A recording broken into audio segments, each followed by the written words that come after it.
अस्सलाम वालेकुम। वैसे तो मैं जितने भी शोज़ करती हूँ ना उसमें मेरी हमेशा से कोशिश भी होती है और आप लोगों से दरख्वास्त भी होती है कि ये शो बच्चों को ज़रूर दिखाएं, लेकिन आज का शो मैं चाहूँगी कि आज का शो आप बच्चों को मत दिखाएं, क्योंकि हो सकता है कि आज का जो मेरा टॉपिक है, जो इस इशू के हवाले से हम बात करने जा रहे हैं, उसमें हम शायद इतनी खुल के बात करें कि जो मैं नहीं चाहती कि जो छोटे बच्चे हैं वो देखें। बट येस, मैं ज़रूर चाहती हूँ कि ख़वातीन और स्पेशली मर्द हज़रात ज़रूर आज का शो देखें। बट बच्चों के वाले से वही बात कि मैं नहीं चाहूँगी कि आज के जो बच्चे हैं ये आज का शो देखें, क्योंकि इसमें हम बहुत सारी इनफर्टिलिटी के मसले मसाइल के हवाले से बात करेंगे। इनफर्टिलिटी एक ऐसा इशू है जिसको हमने पिछली एक दिहाई में ज़्यादा डिस्कस करना शुरू किया, वरना तो हम इसको डिस्कस करना भी पसंद नहीं करते थे।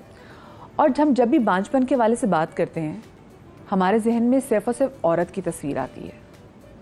देखिए, कुछ ऐसे फैक्टर्स हैं कि जिसकी वजह से औरत को कंसीव करने में मसले मसाइल होते हैं, लेकिन इसका हरगिज़ ये मतलब नहीं है कि औरत के ही एंड पर ये मसला है। बांझपन सिर्फ औरतों में नहीं, मर्दों में भी होता है, और ये बिल्कुल 50-50 का जो है परसेंटेज दोनों में पाई जाती है। इससे पहले कि जो मेरे गेस्ट हैं मैं इनको इंट्रोडक्शन कराऊँ, हमने एक रिपोर्ट तैयार की है, छोटा सा जायज़ा लेने के लिए आपके साथ शेयर करते हैं। क्या आप भी बांझपन का शिकार हैं? तो जान लें कि ये मर्ज नाकाबिले इलाज नहीं। पाकिस्तान में हर साल बांझपन का मर्ज लाखों जोड़ों को मुतासिर करता है। 2022 के सर्वे के मुताबिक पाकिस्तान में 40 लाख जोड़े औलाद जैसी खुशी से महरूम रहे। बांझपन का मसला सिर्फ औरत के साथ नहीं बल्कि मर्दों में भी पाया जाता है। ख़वातीन को बच्चादानी में रसूली हो जाने या नालियों में नुक्स होने के बाइस बांझ जैसे चुभते हुए लकब और शदीद ज़हनी खौफ का सामना करना पड़ता है। यहाँ ये जान लेना भी जरूरी है कि एंडोमेट्रोसिस नामी मर्ज क्या है। उस दर्द में मुब्तला खातून के यूट्रस के टिश्यूज बाहर की तरफ बढ़ने लगते हैं और जिस्म के मुख्तलिफ हिस्सों की तरफ फैलने लगते हैं। पीरियड्स के दौरान तकलीफदा सूरत हाल से गुजरना पड़ता है। दर्द से मुतासरा ख़वातीन में एक जैसी अलामात नहीं पाई जाती। एंडोमेट्रोसिस ख़वातीन की बच्चादानी के अलावा जिस्म को भी मुतासिर कर सकता है। आम तौर पर इसकी तशखीस इतनी जल्दी नहीं हो पाती। डॉक्टर से बरवक्त रुजू करने से मर्ज की जल्द तशखीस और इलाज मुमकिन है। जरूरत इस बात की है कि बेऔलादी के संजीदा इशू पर खुलकर बात की जाए, ताकि वजूहात का पता लगाने के बाद उसके इलाज की तरफ तवज्जो दी जाए। तो इसी वाले से हम बात करेंगे। हमारे साथ स्टूडियोज़ में मौजूद हैं गफ्फार साहब, अस्सलाम वालेकुम जी। क्योंकि हमने तिब के और हिकमत के हवाले से बात करनी है कि किस तरीके से इसका इलाज मौजूद है जब हम बेऔलादी के हवाले से बात करते हैं। डॉक्टर सलवा गायनेकोलॉजिस्ट हमारे साथ मौजूद है। अस्सलाम वालेकुम डॉक्टर सलवा हमारे साथ हैं। हिरा शेख, आप तमाम लोग हिरा शेख को जानते भी हैं, इनसे बहुत प्यार भी करते हैं, ये हमारे साथ मौजूद हैं। और डॉक्टर अस्मा अहमद जो कि एंडोक्रिनोलॉजिस्ट हैं, वो भी हमारे साथ यहाँ पर मौजूद है, क्योंकि बहुत सारी चीज़ों में हमने और जो बॉडी की साइंस है ना उसको भी डिस्कस करना बहुत ज़्यादा ज़रूरी होता है। सबसे पहले तो मैं डॉक्टर सलवा आपसे जानना चाहूँगी, ये जो हम स्पेसिफिकली बेऔलादी की बात करते हैं, एक तो हमने इतनी सोच, फहम, शऊर लोगों को दे दिया है। सोशल मीडिया पे भी अब आपके पास जहाँ पर एक्सेस है, आप कुछ भी लिख सकते हो, आप कुछ भी रिसर्च भी कर सकते हो, लेकिन उसके बावजूद हम क्यों अभी तक इस एक इशू पे बात करने से, बेऔलादी पे बात करने से कतराते हैं? हम क्यों डरते हैं? वैसे मेरा ख्याल है इतनी सारी नॉलेज के बावजूद, हालांकि औरतें इतनी पावर्ड हो गई हैं, अब तो जॉब्स भी करती हैं, फिर भी समहाउ हमारा सोशल नॉर्म्स ऐसे हैं कि लोग कतराते हैं। लोगों को ऐसा लग रहा है कि आप अगर प्रेगनेंसी नहीं हो सकती तो आपकी ईगो हर्ट हो रही है। नेचुरल तरीके से अगर आपको कंसीव नहीं कर पाते हैं तो फैमिली प्रेशर शुरू हो जाता है, आपको ख़ानदान में इतनी बातें सुनने को मिल जाती हैं। फिर और दूसरे आपके इसके अलावा साथ के आपकी दूसरे लोगों की अगर शादी हो गई, उनके बच्चे हो गए, तो वो बहुत ज़्यादा औरत के ऊपर इतना प्रेशर होने लगता है कि वो फिर मुझे लगता है कि सॉर्ट ऑफ डिप्रेशन में जाने लगती है। वो बजाय इसके कि वो सही तरह से हेल्प सीख करे, किसी डॉक्टर को जाके दिखाएं, वो लड़कियां ज़्यादा फिर वो दबाव में आके और ज़्यादा डिप्रेशन और इन चीज़ों का शिकार होने लगती हैं। प्रॉब्ली गाइडेंस सही नहीं है हमारे यहाँ, या जल्दी भी जाएंगे तो छोटे मोटे मोहल्लों के डॉक्टरों के पास चले जाएंगे जो कि क्वालिफाइड इस चीज़ के लिए नहीं है। स्पेशलिस्ट डॉक्टर्स के पास जहाँ पे आपका सही चीज़ का इलाज हो, वहाँ टाइमली अगर नहीं तो हम देखते हैं आमिल बाबा उनके पास जा रहे हैं, क्योंकि आमिल बाबा ने भी दीवार पे इतना बड़ा लिख दिया हुआ है कि जी अगर औलाद नहीं मिल रही तो हम देते हैं, मतलब। और फिर और दुख की बात है कि लोग जा रहे हैं उनके पास, बिल्कुल जा रहे हैं, बहुत सारे लोग जाते हैं। तो अच्छा, मुझे ये बताएं कि ये जो हम स्ट्रेस भी ले रहे होते हैं, कि जैसे आपने कहा कि एक तो ईगो भी आपकी हर्ट हो रही होती है, हम स्ट्रेस भी इतना ले रहे होते हैं, वो स्ट्रेस आपके पूरा बॉडी के अंदर सिस्टम ठीक है, लेकिन उस स्ट्रेस की वजह से कितना हम अपने अंदर एक बैरियर पैदा कर लेते हैं कि हम कंसीव नहीं कर पाते हैं। बहुत ज़्यादा, आपके जितने हार्मोन्स हैं वो सब आपके ब्रेन से रिलीज़ होते हैं। अगर आप स्ट्रेस में हैं तो ऑब्वियसली आपका हार्मोनल इम्बैलेंस हो जाएगा। सो ऑब्वियसली आपकी जितने जो ओव्यूलेशन होती है, जो हम कहते हैं कि एग बनता है, एग रिलीज़ होता है, प्रेगनेंसी होने के चांसेस हैं, तो वो आपके सब सप्रेस हो जाते हैं, सब डिस्टर्ब हो जाते हैं आप, इसलिए आपका पूरा मैकेनिज्म ख़राब हो जाता है स्ट्रेस से। डॉक्टर साहब, बॉडी साइंस क्या कहती है? अगर हम जब बेऔलादी की बात करते हैं, आपका हर ऑर्गन सही काम कर रहा हो, लेकिन वही जैसे भी डॉक्टर साहब ने बात की, कंसेप्चुअल इश्यूज आपके आएँ, तो वो क्या कौन कौन सी चीज़ें होती हैं जो आपके दिमाग को जो है ना वो मुतासर कर रही होती हैं और फिर सिस्टम को? So it's not just brain. तो मेरा आने का यह मकसद सिर्फ इसलिए है कि मैं एंडोक्रिनोलॉजिस्ट हूँ और थोड़ा सा आपको इंट्रोडक्शन दे दूँ कि एंडोक्रिनोलॉजी है क्या। So endocrinology is something which relates to hormones. तो आपकी बॉडी में जो है वो ग्लैंड्स होते हैं, एंडोक्राइन ग्लैंड्स होते हैं, जो कि हार्मोन्स प्रोड्यूस करते हैं, और ये हार्मोन्स बहुत स्पेशल होते हैं इन अ वे कि ये जहाँ से प्रोड्यूस होते हैं वहाँ पे काम नहीं करते, ये दूसरे सिस्टम में जाके काम करते हैं। तो and it's very much actually relevant जब हम इनफर्टिलिटी की बात करते हैं कि हम सिर्फ फोकस करते हैं ख़वातीन में ओवरीज पे, जो कि रिप्रोडक्टिव ऑर्गन्स हैं, और हम सिर्फ हमें लगता है बस वो होनी चाहिए, एग्स होनी चाहिए, ओवरीज बस ये ठीक काम करे बस। बिल्कुल। तो आपने अल्ट्रासाउंड करा लिया, ओह मेरा तो अल्ट्रासाउंड सही था, मेरी ओवरीज सही थी, मेरा यूट्रस भी सही है, so we are just focused on that. और अगर मर्द हजरात में बात करें तो हम टेस्टिकुलर फंक्शन पे बात करते हैं, जो उनका मेन जहाँ से जो है ना स्पर्म और वो सारी चीज़ें, जो हार्मोन होता है टेस्टोस्टेरोन, मेल हार्मोन, वो प्रोड्यूस होता है। But we don't think beyond that. तो एंडोक्रिनोलॉजी का रोल आता ही तब है कि आपकी ओवेरियन फंक्शन जो है वो आपके बॉडी में जो हार्मोन्स प्रोड्यूस होते हैं उन सब से जो है वो फंक्शन करता है। वो ब्रेन से भी फंक्शन करता है, वो आपके इनफैक्ट एडिपोसाइट्स जो होते हैं, जो कि ओबिसिटी, वो जो जब आप ओबीस हो जाते हैं तो आपकी बॉडी में एडिपोसाइट्स ज़्यादा हो जाते हैं, तो उससे भी रिलेटेड होता है, आपके पैनक्रियास से रिलेटेड होता है। So it's related to each and every other organ in the body. तो जैसे डॉक्टर सलवा ने बात की कि स्ट्रेस, एंजाइटी, स्लीप पैटर्न, क्योंकि स्लीप पैटर्न में ऐसे मेलेटोनिन, ऐसे हार्मोन्स रिलीज होते हैं जो कि आपके ओवेरियन फंक्शन को बिल्कुल शट डाउन कर देते हैं। सो लोग इन चीज़ों के बारे में ना हमारे यहाँ, आपने इतनी अच्छी बात की, thank you doctor Salma for saying this. जो लड़कियाँ हैं वो वाकई, और लड़कियाँ क्या लड़के भी, मतलब हम क्यों ये जब बेऔलादी के वाले से बात करते हैं तो हमारे जहन में एक औरत की तस्वीर क्यों आती है, तो उसमें जो मर्द है उसका भी उतना ही किरदार है। और ये आजकल हम देखा कि स्लीप साइकिल तो बिल्कुल तबाह थे, मतलब है ही नहीं ना। आपने सारी रात जागना है, आपने सारा दिन सोना है, और उसके बाद फिर आप कह रहे हैं कि मेरी बॉडी वैसे काम नहीं कर रही जैसे मैं चाहती हूँ, तो इसमें उसका कितना बड़ा किरदार आ गया। मुझे आगा साहब ये बताएं, आपने क्या बेसिक फैक्टर्स देखे हैं कि अगर हम ऐसी क्या गलती कोताही करें कि हम उससे ट्रिगर करें बेऔलादी को? देखिए, बुनियादी तौर पर डॉक्टर साहब ने जो वजाहतें की हैं ये बड़ी बेसिक चीज़ें हैं। जैसे डॉक्टर साहब ने कहा कि मुख्तलिफ हार्मोन्स का असर आता है। ज़ाहिर है कि जब हम किसी भी बच्ची को मुआयना करते हैं, उसके हार्मोन्स को टेस्ट करते हैं, वहाँ कहीं ना कहीं हमें दिनों का ख्याल रखना है। मैं ज़ात को हाईलाइट करना चाह रहा हूँ, दिनों का ख्याल रखना है कि अगर हमने FSH चेक कराना है तो हमने सेकंड डे ही कराना है, वही हमारा स्टैंडर्ड है। उस दूसरे दिन की अहमियत एक औरत की ज़िंदगी में क्या है, 11वें दिन की अहमियत क्या है, और फिर उसके साथ उसकी ज़िंदगी में हम जो इंसुलिन चेक कर रहे हैं उसकी हैसियत क्या है। जो डॉक्टर साहब ने एंडोक्रिनोलॉजिस्ट के हवाले से बात की तो उसमें हकीकत ये है कि इन तमाम चीज़ों की management by the days, this is important. जहाँ बाई द डेज ना हो रहा हो वहाँ पर फिर हमारे लिए दूसरे मसाइल आने शुरू हो जाएंगे, चाहे वो प्रैक्टिकली कुछ मसाइल हो, चाहे वो नफ्सियाती मसाइल हो। नफ्सियाती मसाइल का ताल्लुक़ है वो ये है कि अगर फ़र्ज़ करें कि पहला साल गुजर गया शादी के बाद, तो नए मसाइल खड़े हुए।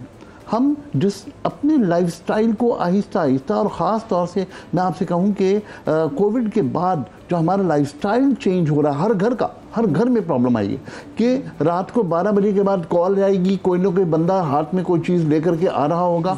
हम रात को 3 बजे 3:30 बजे खाना खा रहे होंगे। ये हर घर का मसला बन गया है। और आप यकीन कीजिए कि जो आज आप जिस टॉपिक पे बात कर रही हैं, इसमें उन बच्चियों को समझना चाहिए कि ये वो छोटी छोटी सी चीज़ें हैं जिसको बज़ाहिर हम लिफ्ट नहीं करा रहे, लेकिन यही एक बहुत बड़े ट्रॉमा की बुनियाद बन जाएंगी। बिल्कुल सही बात की। अच्छा, आप लोग हमें कॉल भी कर सकते हैं, और आप लोग जो अपने मसले मसाइल हैं इस स्पेसिफिक टॉपिक के हवाले से वो हमारे साथ डिस्कस भी कर सकते हैं। असल में मसला है ना कि बेऔलादी पे अगर हम बात करना चाहें भी तो हमें चुप करा दिया जाता है कि और लोगों को लग रहा होता है कि भाई अगर हमने बेऔलादी के वाले से ज़्यादा बात की तो कहीं ऐसा ना हो कि हमारे बेटे पे उंगली उठने लग जाए, बिल्कुल। ये है ना, मतलब आप लोग तो आर्टिस्ट हैं और आप लोग भी अब ये ऑब्जर्व करते हैं कि ये कितना बड़ा ये एक इसको टैबू समझा जाता है कि बजाय ये कि हम उसका कुछ इलाज कराएं, अगर ऐसी कोई चीज़ हो जाती है हम उस पर बात करना ही ख़त्म कर देते हैं। यार मुझे समझ ये नहीं आती कि मेरे साथ भी हुआ कि आप लोगों ने देखा भी 16 साल बाद मेरे यहाँ माशाल्लाह बेटा हुआ है और मेरी एक बेटी थी, तो लोगों ने एक माशरे में एक चीज़ बनाई हुई है कि अगर औलाद नहीं हो रही है तो उसे शायद सिर्फ औरत की प्रॉब्लम है। मेरे साथ तो मुझे ये भी फेस करना पड़ा कि मुझे लोग कहते यार आपकी जो है हस्बैंड से सही बनती है, आप लोगों की म्यूचुअल अंडरस्टैंडिंग है, मतलब आप कैसे जज कर सकते हैं किसी को। तो ये चीज़ जो है सामना तो आपको पता है कि औरत को ही करना पड़ता है, आप मर्द से सवाल नहीं करते। इवन कि मैं भी अपने हस्बैंड से बात होती थी तो वो कहती थी यार आपसे सवाल, वो कहते नहीं मुझसे तो कोई सवाल नहीं होता। तो ये सवाल करने का मुझे हैरत ही होती है और उनमें ख़वातीन ही ज़्यादा सरफहरिस्त होती हैं जो ख़वातीन से पूछ रही होती हैं। तो बनिस्बत इसके कि आप ये सोचें कि उसका रीज़न क्या है। और आगा जी आपने जो बात की, मैं इस बात को वाकई सेकंड करूँगी कि आपने कहा कि रात को जो हम लोग खा रहे होते हैं और उसके बाद हमारा लाइफ स्टाइल, खासकर शोबिस के हवाले से हमारा तो लाइफ स्टाइल बिल्कुल ही चेंज होता है कि रात को हम जागते हैं और दिन में हम सो रहे होते हैं, वो वाली चीज़ है, वरना हम जाग जाग के शूट पे जाते हैं। तो ये वजह भी सबसे बड़ी होती है। और मेरे साथ जो मैंने फ़ील किया वो वेट था कि मैंने काफ़ी ज़्यादा पुट ऑन किया हुआ था और उस वजह से शायद कंसीव नहीं हो रहा था। तो मैंने पहले चेकअप कराया तो मुझे हुआ कि PCOS है, उसका मैंने इलाज करवाया। आपको कहीं ये नहीं हुआ कि भाई मेरी तो ऑलरेडी एक बेटी है, तो ऑफ कोर्स आपको तो पता चल जाता कि नहीं भी सब हम ठीक काम कर रहे हैं। अल्लाह का शुक्र था, अल्लाह का शुक्र है ठीक काम कर रहे हैं। हाँ नहीं, लेकिन मेरे साथ एक प्रॉब्लम ये आई, उसको आप मेरी बेवकूफ़ी समझ लें, बेवकूफ़ी ही कहूँगी, लेकिन हमारे यहाँ जो एक माशरे में है कि यार अभी औलाद नहीं होनी चाहिए। मेरी बेटी 6 मंथ की थी कि मैंने कंसीव कर लिया। तो मेरी सास ने कहा किस तरह तुम पालोगी और किस तरह होगा, कैसे बच्चे को देखोगी, अच्छा फैमिली का प्रेशर भी आपके ऊपर होता है। तो मैंने कहा यार अब मैं भी कंफ्यूज हुई, मैं किस तरह करूँगी, जबकि पालने वाली ज़ात तो अल्लाह की है। बेशक। तो उस वजह से मैंने उसको अबॉर्ट कर दिया, जिसका आज तक मुझे दुख है। तो जब ये प्रॉब्लम आई उसके बाद मैंने इंजेक्शन यूज़ किए 2 मंथ्स के। तो मुझे डॉक्टर ने कहा था ये वक्फा जो है आपका 2 साल का है, वो मैंने उसके बाद में शोबिस में आ गई। तो मैंने कहा यार अच्छा अभी तो टाइम, मतलब आपका चला शो, तो कहते हैं चलो 2 साल वाला वो मैंने 6 इयर्स तक लगवाए। और उसके बाद मदिया मुझे प्रॉब्लम 6 इयर्स आपने जो इंजेक्शन लगाई है डॉक्टर के कहने पे लगाया या फिर नहीं, बस मैंने कहा चले यहाँ चलो काम चल रहा है। उससे ये हुआ कि मुझे हार्मोनल इशू आना शुरू हुए, मैंने पुट ऑन किया, मुझे हाई ब्लड प्रेशर हो गया और मैं इसमें थी कि यार चलो कोई बात नहीं अभी तो नहीं चाहिए, जब होगा कर लेंगे। जब मैंने सोचा तो मेरी डॉक्टर ने मुझसे कहा कि आप क्या कर बैठी, आपको किस डॉक्टर ने कहा था? मैंने कहा था किसी, मैंने कहा डॉक्टर मैंने कहा कोई नुकसान तो नहीं हो रहा, बस पीरियड्स मुझे इरेगुलर हो रहे थे। तो मेरे सबसे बड़ा नुकसान तो यही था।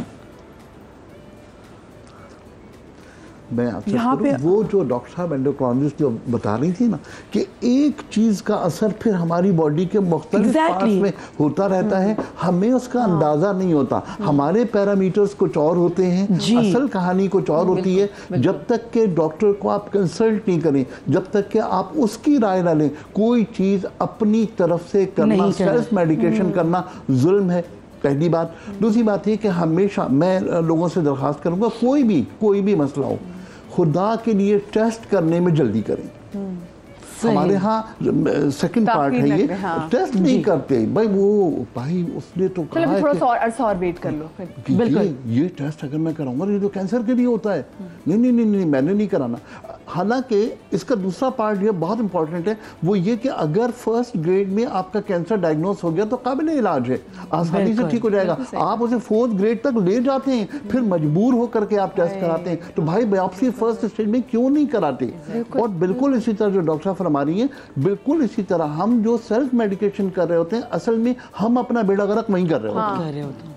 पुठे कर देते अपने हार्मोन्स भी कह रहे होते हैं, अल्लाह इसको समझ में किसकी बॉडी में आ गई। उससे प्रॉब्लम ये आई कि मुझे एंजाइटी, डिप्रेशन, अच्छा मुझे ये चीज़ें थी नहीं, तो अब वो मेरे साथ आज तक वो मेरा पीछा कर रही हैं इवन कि जब मैंने कंसीव किया और बेबी हुआ मेरा, उसके बाद भी मुझे काफ़ी, अब मुझे एंजाइटी।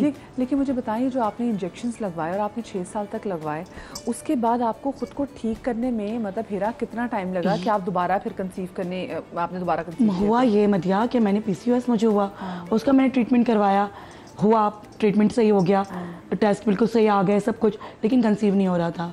फिर काफ़ी लोगों ने बातें बनाई, चीज़ें हुई, तो यार अल्लाह से माफ़ी मांगो। मैं जाहिर सी बात है कि वो एक गलत चीज़ तो हुई ना, और लेकिन आपको आ जाता है उसमें कि शायद मैंने वो भी किया। फिर मैं अल्लाह के घर गई, मैंने कहा अल्लाह पाक अगर नसीब में है तो तू दे दे। 2018 की बात कर रही हूँ। उसके बाद भी कुछ ऐसा नहीं हो तो फिर मैंने उम्मीद छोड़ दी ना। मैंने कहा चलो अल्लाह का शुक्र है, एक बेटी है और ये तो नहीं है ना कि नहीं है, नहीं, हाँ, तो बहुत से लोग मुझसे बोलते थे मसला क्या है, क्या हो गया। मैंने कहा यार मतलब आप मुझसे ये सवाल क्यों कर रहे हैं। लोग कहते हैं चलो बहन है बस इसके भाई कर लो, हाँ, जोड़ी एक भाई हो जाए ना, एक फैमिली कंप्लीट कर लो, सब चीजें। हाँ अच्छा, अब हुआ ये कि मैंने वो चीज़ छोड़ दी उम्मीद। फिर मैंने वेट गेन किया था, फिर मैंने उसका ट्रीटमेंट किया। ट्रीटमेंट जब मैंने हर्बल ट्रीटमेंट लिया, डॉक्टर उमर हाइल से मैंने ट्रीटमेंट लिया। उसने मुझसे कहा, एक शो में हम मिले तो कहने तुम ये करो, मेरी प्रोडक्ट है। मैंने कहा चलें करके देख लेते हैं। वो मैंने प्रोडक्ट उनकी यूज़ की, और ये मैं बिल्कुल भी कोई पब्लिसिटी उनकी नहीं कर रही हूँ, जो मेरे साथ हुआ है वो मैं बता रही हूँ एक्चुअल। अब वो मैंने किया और तकरीबन 15 से 20 दिन में मैंने 8 से 10 kg रिड्यूस कर लिया, जिसमें 3-4 kg तो वाटर वेट भी होगा आपका। ठीक है। उसके 2 महीने बाद मुझे ऐसा लगा कि शायद मैंने कंसीव कर लिया। तो मैंने जब अपने हस्बैंड से कहा, मैंने कहा छोड़ो छोड़ो बिला वजह की तुम उम्मीदें, मैंने कहा नहीं देख लेते हैं। और जब मैंने किया तो मैं आपको बता नहीं सकती कि उस टाइम मेरी फीलिंग क्या थी। और अल्हम्दुलिल्लाह अल्लाह ने मुझे बेटे से नवाजा है। तो व्हाट हैपेंस ना, एग्जैक्टली ऐसे ही होता है। आपका स्ट्रेस कम हुआ, आपने छोड़ दिया, आपने वेट लूज किया। 8 to 10 kg major weight loss है ना, बहुत अच्छा वाला। बिल्कुल। तो वो आपको बूस्ट मिला ना, आपके हार्मोन्स नॉर्मल होना स्टार्ट हुए, you start ovulating, you got pregnant. ये डॉक्टर साहब ये वेट का, और जैसे भी उन्होंने बात भी की, वेट का कितना ताल्लुक है जब हम इनफर्टिलिटी के मसले के वाले से बात करते हैं, यानी कि बेऔलादी के मसले के वाले से बात करते हैं।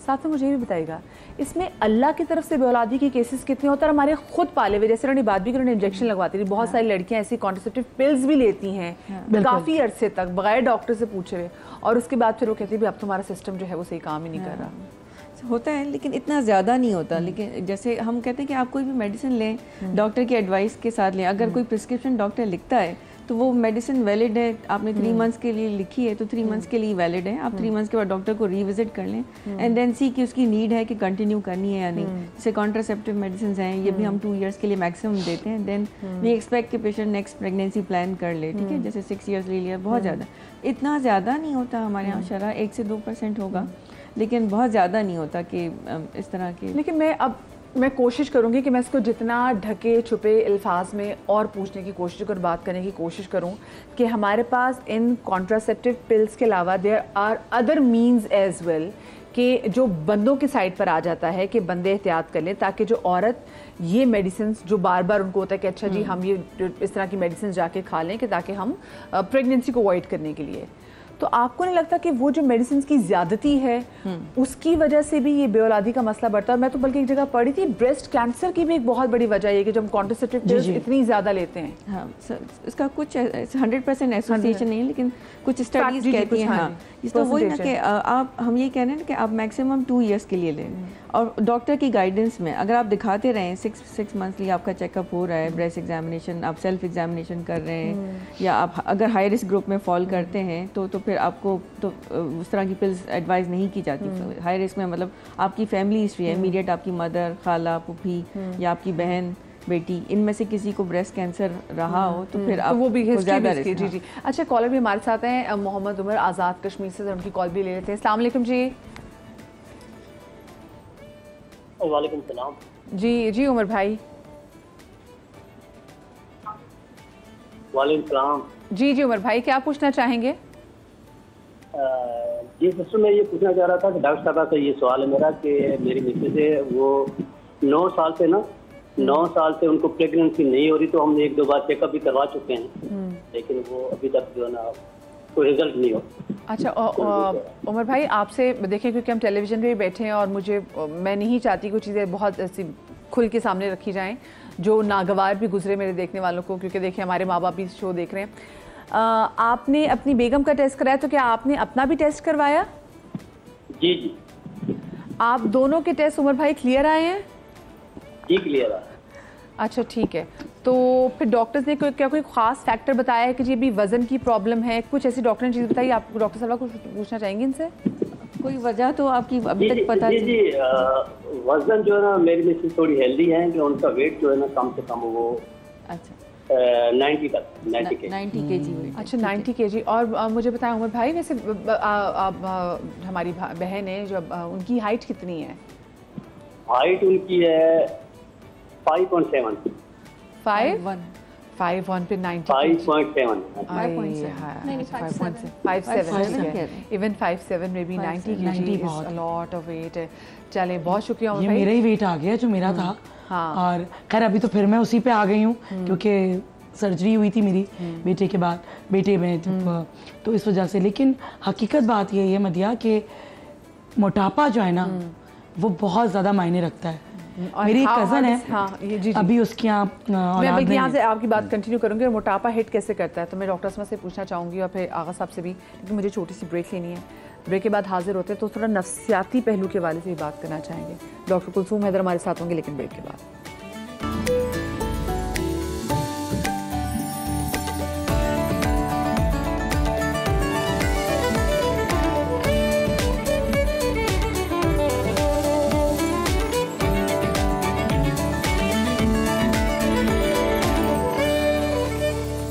ब्रेक के बाद आपको एक बार फिर से मैं खुश आमदीद कहती हूँ। और ब्रेक के बाद हमें डॉक्टर कुलसूम हैदर ने भी ज्वाइन किया है, क्योंकि नफ्सियाती पहलू के हवाले से भी बात करना बहुत ज़्यादा ज़रूरी है। डॉक्टर कुलसूम आपको खुश आमदीद कहेंगे।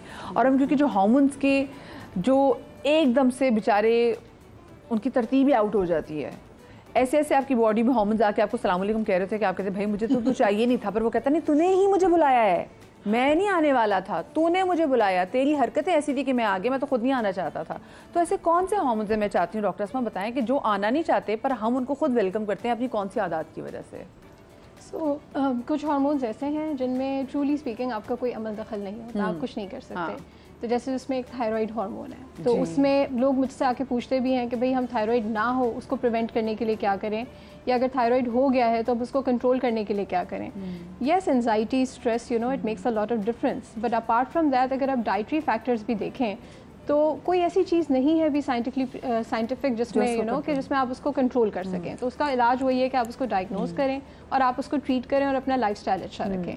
सो कुछ हार्मोन्स हैं जिसमें आपका इतना अमल दखल नहीं होता, आप अपने आप को ब्लेम नहीं कर सकते, शायद फैमिली को ब्लेम कर सकते हैं। जैसे thyroid is a genetic disease, तो आपकी जीन से आती है, ऑटो इम्यून होती है, जिसको हम अपनी ज़बान में हाशिमोटोस कहते हैं। बट प्रॉब्लम यह है कि लोग अपने थायराइड की चेक ही नहीं करवाते, बेसिक टेस्ट। तो जैसे अगर हम आज इनफर्टिलिटी की बात कर रहे हैं तो उसमें जो बेसिक हार्मोन है वो थायराइड हार्मोन है, जिसकी वजह से कंसीव करना मुश्किल होता है, जिसकी वजह से अर्ली मिसकैरेजेस हो सकते हैं, जिसकी वजह से बच्चे में भी बहुत सारे प्रॉब्लम हो सकते हैं अगर वो ड्यूरिंग प्रेगनेंसी डायग्नोज ना हो। बिकॉज आपका जो थायराइड हार्मोन है वो आपके बच्चे को थायराइड हार्मोन प्रोवाइड करता है जब तक कि वो 10 हफ्ते तक नहीं हो जाता। अच्छा डॉक्टर साहब, थायराइड का हम कब जाके चेक करवाएं? आपकी बॉडी में किस किस्म की चेंजेस आना शुरू हो कि हमें हो कि अच्छा भाई हमें थायराइड हो सकता है? सो थायराइड हार्मोन एक ऐसा हार्मोन है जो कि आपके दिमाग से लेकर आपके फीट तक हर चीज़ को कंट्रोल करता है। आपके पेट को अगर आपका थायराइड हार्मोन फिक्स नहीं है तो कॉन्स्टिपेशन होती है, डायरिया होता है, आपका दिमाग फॉगी हो जाता है, आपको कुछ समझ नहीं आता, आप बहुत कंफ्यूज रहते हैं, बिकॉज ब्रेन फंक्शन पे भी काम करता है, हार्ट फंक्शन पे काम करता है। अगर आपका थायराइड हार्मोन कम है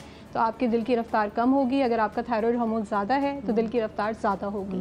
सो इट अफेक्ट बड़ा मनहूस है भाई थायराइड। आप सोचें, आप जरा सुने कि एग्जैक्टली, और हमें नहीं पता चल रहा तो बहुत सारी ऐसी अलामतें पे जाके अपना टेस्ट करवाना चाहिए आपको, जो हम कराते ही नहीं और है। बेसिक टेस्ट होता है। तो मैं आवाम के लिए कि हर कोई जाके ना कराए, लेकिन अगर सिम्टम्स हो रहे हैं, फैमिली में है, तो एक बेसिक टेस्ट होता है जिसको हम TSH कहते हैं, थायराइड स्टिमुलेटिंग हार्मोन। आपने सिर्फ लैब में जाना है, आपने सिर्फ वो टेस्ट कराना है।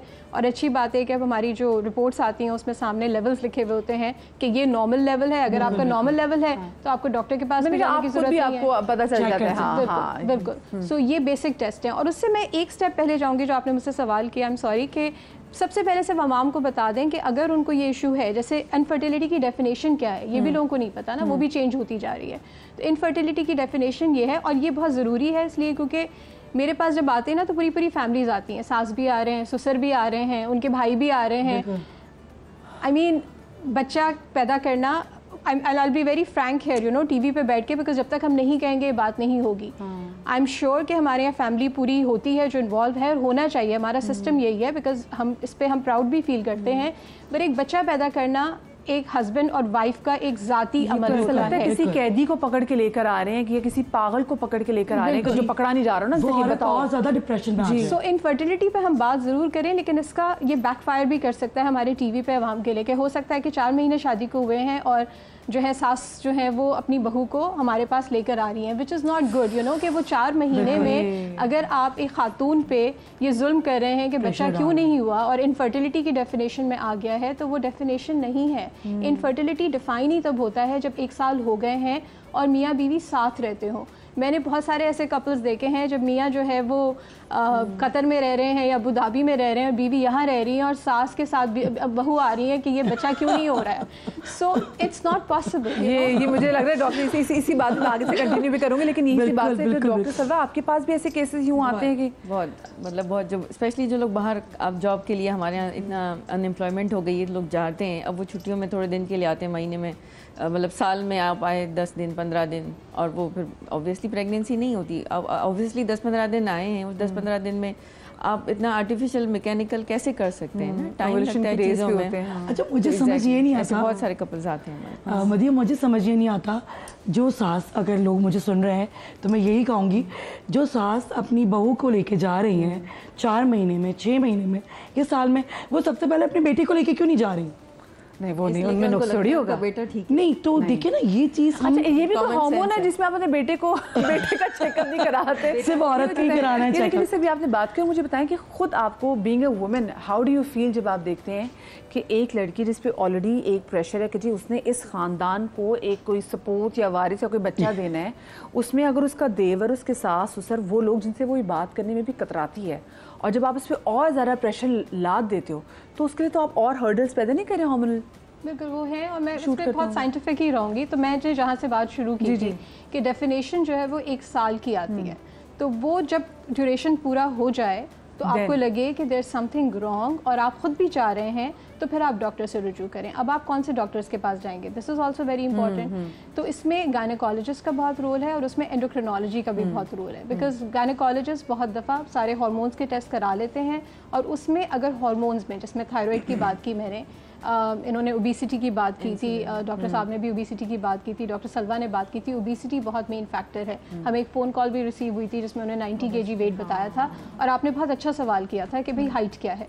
तो हमें पता होना चाहिए कि हमारा BMI क्या है. वो भी अगेन हम कंप्यूटर पे आराम से कैलकुलेट कर सकते हैं कि आपका वेट आपके हाइट के अकॉर्डिंग जो है वो ज़्यादा तो नहीं है. फिर आपका वेस्ट आपने देखना होता है कि it's not just your BMI, आपका वेस्ट सर्कमफ्रेंस, जो आपका पेट का जो बेली फैट के जिसे हम कहते हैं, एब्डोमिनल एडिपोसिटी कहते हैं, पेट का जो वज़न होता है वो बहुत इंपॉर्टेंट होता है, बिकॉज उसकी वजह से आपको ज़्याबतीज़ हो सकती है, उसकी वजह से आपको हार्मोनल प्रॉब्लम्स हो सकते हैं, पॉलीसिस्टिक ओवेरियन सिंड्रोम हो सकता है, जो कि मेन फैक्टर होता है जो कि इनफर्टिलिटी क्रिएट करता है. इन्होंने बात की थी ओबेसिटी पे, जिसको मैं और फर्दर बात करना चाहूँगी कि ओबेसिटी के साथ क्या क्या प्रॉब्लम्स हो सकते हैं. आपका ओवेरियन फंक्शन सही नहीं होता, और इट्स नॉट लाइक कि वो सिर्फ ख़वातीन में है, मर्द हजरात जब ओबीस आते हैं तो उनका जो स्पर्म क्वालिटी होती है, स्पर्म फंक्शन होता है, जो बच्चा पैदा करने की जो कुव्वत होती है वो कम हो जाती है. तो ये दोनों के लिए फैक्टर बहुत इंपॉर्टेंट है. अब ओबेसिटी में एक पूरा प्रोसेस है कि आप कैसे वज़न कम करेंगे. उसके लिए बहुत ज़रूरी है कि आप अपने डॉक्टर से रुजू करें. महीने में कितना वज़न कम होना चाहिए, कौन सी दवाइयाँ आप ले रहे हैं, जिसमें अगर आप वो मेडिसिन ले भी रहे हैं तो कभी कभार वो मेडिसिन आपके बच्चे के लिए नुकसानदेह होती हैं. तो हो सकता है कि वो जो प्रोसेस था जो आप कंसीव करने का प्लान कर रहे थे, you have to stop that, और पहले आप अपने वज़न पे काम करें.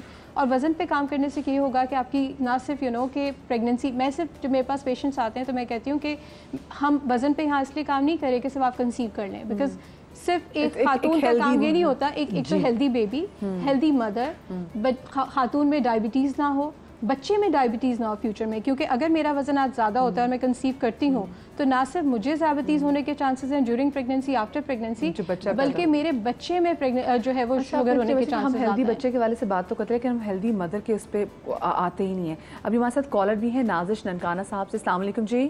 वालेकुम अस्सलाम. मुझे ना बात करनी, मेरे 2 बेटे हुए थे, शादी को 5 साल हो गए हैं. जी जी. तो दोनों की डेथ हो गई. अब 3 साल हो गए हैं, बेबी भी नहीं हुआ अभी तक. अच्छा, आपकी एज क्या है वैसे? 24 साल है। अच्छा ठीक है, 24 साल। वहाँ पे किसी पहले डॉक्टर दो को बच्चे वो थे, बेटे। अच्छा आपके बच्चे ट्विंस थे? नहीं ट्विंस नहीं थे। ट्विंस बच्चों की डेथ किस उम्र में हुई और क्या वजह थी? पहला बेटा शादी के 1 साल बाद हुआ था, सी सेक्शन हुआ था, तो 2 दिन के बाद उसकी डेथ हो गई थी। अच्छा, तो क्या वो प्रीमेच्योर? अच्छा एक छोटा सा सवाल, क्या आपके हस्बैंड आपके फर्स्ट कजन है? हाँ जी, कजन है, पुप्पो के बेटे हैं। अच्छा वो कौन है, आपकी फूफी के बेटे हैं या आपके मामू के? पुप्पो के बेटे हैं। पुप्पो के बेटे हैं, इसका मतलब आपकी दादी एक हैं। मेरे हस्बैंड को यरकान भी है ना।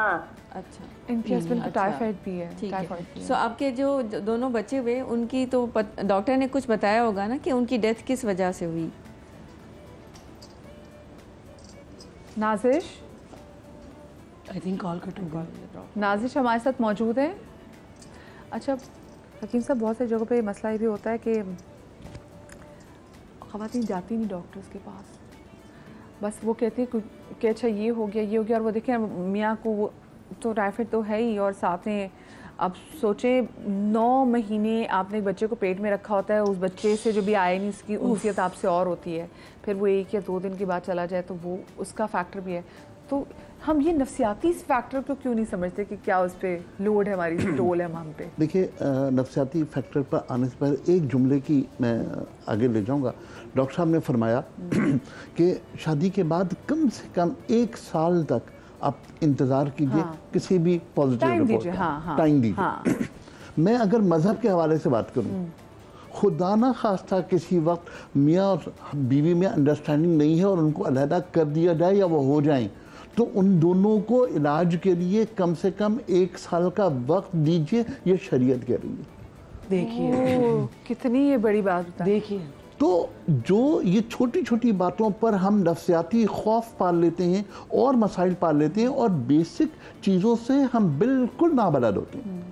डॉक्टर साहब ने बात की थायराइड की, आप यकीन कीजिए कि मेरा ख्याल है कि हम अगर देखें शायद हमारे 1% आबादी भी थायराइड का टेस्ट नहीं कराती। अच्छा, डॉक्टर साहब ने कहा कि गायनेकोलॉजिस्ट तमाम टेस्ट करा लेती है। और अगेन ये थायराइड सिर्फ खवातीन में नहीं, मर्द हज़रात में भी थायराइड होता है, तो हम यहाँ भी आपको क्लियर करते हैं। लेकिन लोगों की नज़र में वो औरतें। अब हम ह्यूमन बीइंग की बात करें। अच्छा, डॉक्टर साहब ने फरमाया कि जो हमारी गायनेकोलॉजिस्ट हैं वो आमतौर पर तमाम टेस्ट करा लेती हैं। मैं रिक्वेस्ट करूँगा कि जितनी भी गायनेकोलॉजिस्ट हैं एक मरतबा थायराइड का टेस्ट TSH करा तो लें। उसकी वजह है कि उसका, मैं जिस तरह दिनों की बात कर रहा था कि एक औरत की ज़िंदगी में दिनों की अहमियत क्या है, इन 28 दिनों की अहमियत क्या है, पहले दिन की क्या अहमियत है, दूसरे दिन की क्या अहमियत है, 11वें दिन की क्या अहमियत है, जब तक कि हम इन तमाम चीज़ों को एम्फसाइज नहीं करेंगे, इसको पढ़ेंगे नहीं, इसको देखेंगे नहीं, तब तक बहुत सारे मसाइल होंगे। आखिर फॉलिकल टेस्ट कराने के लिए हम 11वां दिन का इंतखाब क्यों करते हैं? ज़्यादा उसके पीछे पूरी साइंस है। और इन तमाम चीज़ों को जब तक कि हम ना जानते हों और इन तमाम चीज़ों को डिस्कस ना करें, तो मेरा नहीं ख्याल कि हम बहुत सारी चीज़ों को सही तौर पर डील कर पाएंगे। सही। अच्छा मुझे एक बात बताइएगा, एज का फैक्टर भी अगर, क्योंकि देखिए वो बता रही थी वो 24 साल की हैं, जिसमें उन्होंने कहा कि उनकी शादी को 6 साल हो गए हैं, 2 बच्चों की डेथ भी हो गई है, शादी भी इनकी कज़न के बेटे के साथ हुई है। तो एक्चुअली इनको ज़रूर किसी जेनेटिक्स के डॉक्टर को दिखाना चाहिए। हो सकता है कि family inter marriages, cousin marriages में खुदा न खास्ता बच्चों में कोई अबनॉर्मलिटीज़ आ रही हों, या इनके हस्बैंड को जैसे यरकान के नहीं तो प्रॉब्ली हेपेटाइटिस B या C होगा, सो वो एवेल्युएट होना चाहिए। दूसरा कि अगर कज़न मैरिज है तो फिर उसमें बहुत सारी अबनॉर्मलिटीज़ को रूल आउट करना होता है, स्पेशली अंडरलाइंग डायबिटीज़, थायराइड, ये भी, और कोई बच्चों में अबनॉर्मलिटीज़ तो नहीं थी, क्यों डेथ हुई 2 बच्चों की, तो they should go to a bigger hospital जहाँ पे ये सारी चीज़ों की सहूलत मौजूद हो उनके करीब तरीन, और वहाँ जाके दिखाएं। अच्छा, डॉक्टर साहब ने ब्लड ग्रुप के वाले से बात भी की, हम इस पर बात भी करेंगे, लेकिन हमारे साथ एक कॉलर मौजूद है चिश्तियाँ से। अस्सलाम वालेकुम सिद्रा। अस्सलाम वालेकुम जी। वालेकुम सलाम, कैसी है मैम? जी अल्लाह का शुक्र, ठीक। सिद्रा, क्या पूछना चाहेंगी? मैम मेरी शादी को 7 साल हो गए हैं, मेरे बेबीज नहीं है। पहले तो 5 साल मुख्तलिफ डॉक्टर से ट्रीटमेंट लेती रही, तो डॉक्टर कहते हैं कि आप जी ओवर वेट हैं, इस वजह से नहीं हो रहा। तो वेट भी कम कर करके मैं थक गई थी, फिर भी नहीं हो रहा था। तो फिर मुझे अचानक से ना फाइब्रॉइड हो गए, तो फिर उसका ऑपरेट हुआ। तो फिर डायग्नोस्टिक लेप्रोस्कोपी में पता चला कि मेरे दोनों फ्लोपियन ट्यूब बंद हैं। ठीक है, अच्छा ठीक है। आपको पूछना चाहेंगे आप दोनों इनसे? जी मैम, मैं आगा साहब से पूछना चाहूंगी कि तिब में क्या इसका कोई ट्रीटमेंट है? चले तिब में भी, लेकिन कुछ सवाल ऐसे जो हमारे गायनेकोलॉजिस्ट भी जो है वो आपसे पूछना चाहेंगी और आप एंडोक्रिनोलॉजिस्ट बेचारे से पूछना चाहेंगे। जी नहीं, बस सिद्रा आपका क्योंकि डायग्नोसिस बहुत स्पेसिफिक हो गया ना कि आप ओवरवेट हैं और आपको फाइब्रॉइड्स भी हैं और आपकी ट्यूब्स भी ब्लॉक्ड हैं, सो हमारी मेडिकल पॉइंट ऑफ व्यू से तो हम कहते हैं कि फिर आपके लिए IVF प्रेगनेंसी सबसे बेस्ट ऑप्शन है कि उसमें आपके एग्स लेते हैं, हस्बैंड के एग्स लेते हैं, उनको आप जो है वो आर्टिफिशियल करके प्रेगनेंसी ग्रो करके एंड देन डायरेक्टली यूट्रस में डालते हैं। तो आपका ट्यूब्स का काम जो नॉर्मली होता है वो आप उसको बाईपास कर लेते हैं, तो फिर प्रेगनेंसी होने का चांस है। IVF आप उनसे कुछ पूछना चाहेंगे? नहीं जी मैम, मैं ये पूछना चाहूँगी कि मैम दरअसल अब मैं डिप्रेशन में जा चुकी हूँ, मेरा जो है वो माइंड, मैं ना इनसिक्योर हो चुकी हूँ, अगर IVF कामयाब ना हुआ तो क्या होगा? देखो सिद्रा, कामयाब ना होना या होना तो अल्लाह के हाथ में है ना, लेकिन थोड़ा बहुत चांस तो है ना आपको, उन्होंने 25-30% चांस तो दिए होंगे ना, सो एटलीस्ट 50% दिए हैं, क्योंकि 50% तो मसला नहीं है और एज भी इतनी ज़्यादा नहीं है। हाँ, तो 50% तो बहुत अच्छा चांस है, ले लो। अगर आप ये भी नहीं लोगे तो फिर तो आपके 0% चांस रह जाएंगे ना, क्योंकि आपके ट्यूब्स ब्लॉक्ड हैं। एटलीस्ट 50% तो अवेल कर लो, 50% ऑफ द टाइम होपफुली इंशाल्लाह प्रेग्नेंट हो जाए। इंशाल्लाह।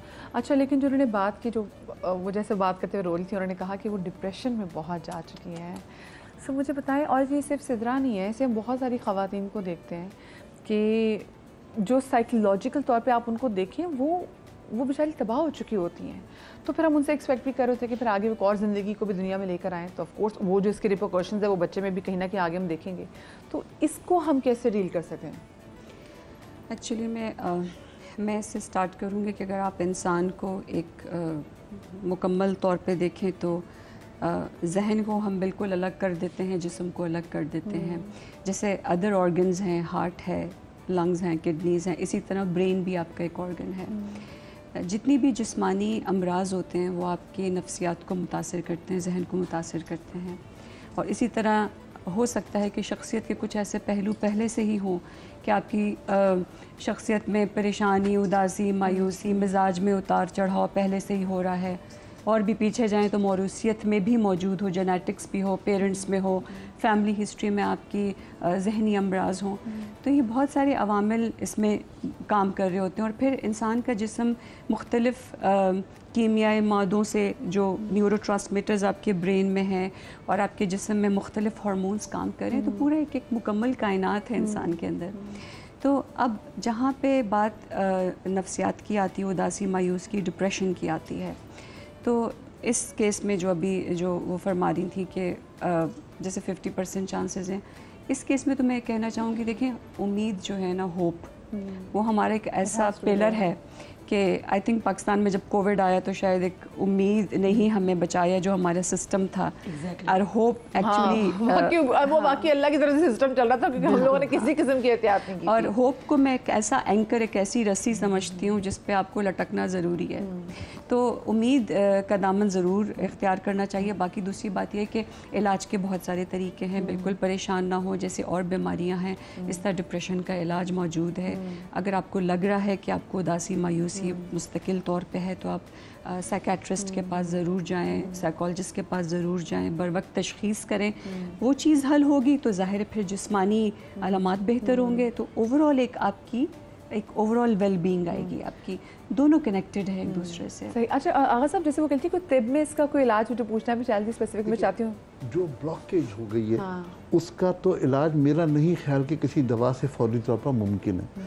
अब अगर फ़र्ज़ करें कि फिर वो हमारे यहाँ दाइयाँ और ये और वो उस इलाके में अगर हैं और वो उन्होंने वहाँ से ट्रीटमेंट करवाया, तो मेरा ख्याल है कि वो जो 50% चांस मौजूद है वो भी ख़त्म हो जाएगा।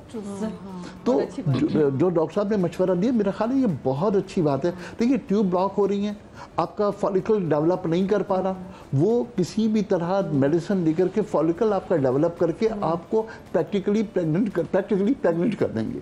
जब प्रेग्नेंट आप हो जाएंगी तो अपने मैनेजमेंट ऑफ हार्मोन के साथ तमाम चीज़ें बेहतर हो जाएंगी। अगर आप इन तमाम चीज़ों को बेहतर तौर पर अडॉप्ट कर लीजिए तो 50% शायद ही 100% बन जाए। सही। अच्छा, और डॉक्टर साहब, जैसे बहुत सारे मैंने लोगों के देखे कि जब उनके IVF फेल हो जाते हैं वो उस टाइम पे मतलब कहते हैं जो हार्मोन्स का उतार चढ़ाव होता है वो उनको बहुत ज़्यादा हिट करता है, फिर लोग उसके बाद से वे डिप्रेशन में चले जाते हैं। बहुत अच्छा सवाल है, और जब सिद्रा से हम बात कर रहे थे तो मैं यही सोच रही थी। तो आई एग्री विद यू कि वो जो दाएं और वो सारी चीज़ें हमें बिफोर टॉकिंग अबाउट कि सिद्रा डिप्रेशन में गई क्यों, एंजाइटी हो क्यों रही है, हमें उसका रूट कॉज भी तो मालूम करना है ना। 5 साल उन्होंने स्पेंड किए लोगों के पास जाके, ट्यूब्स उनकी ब्लॉक थी, वो पता नहीं चला।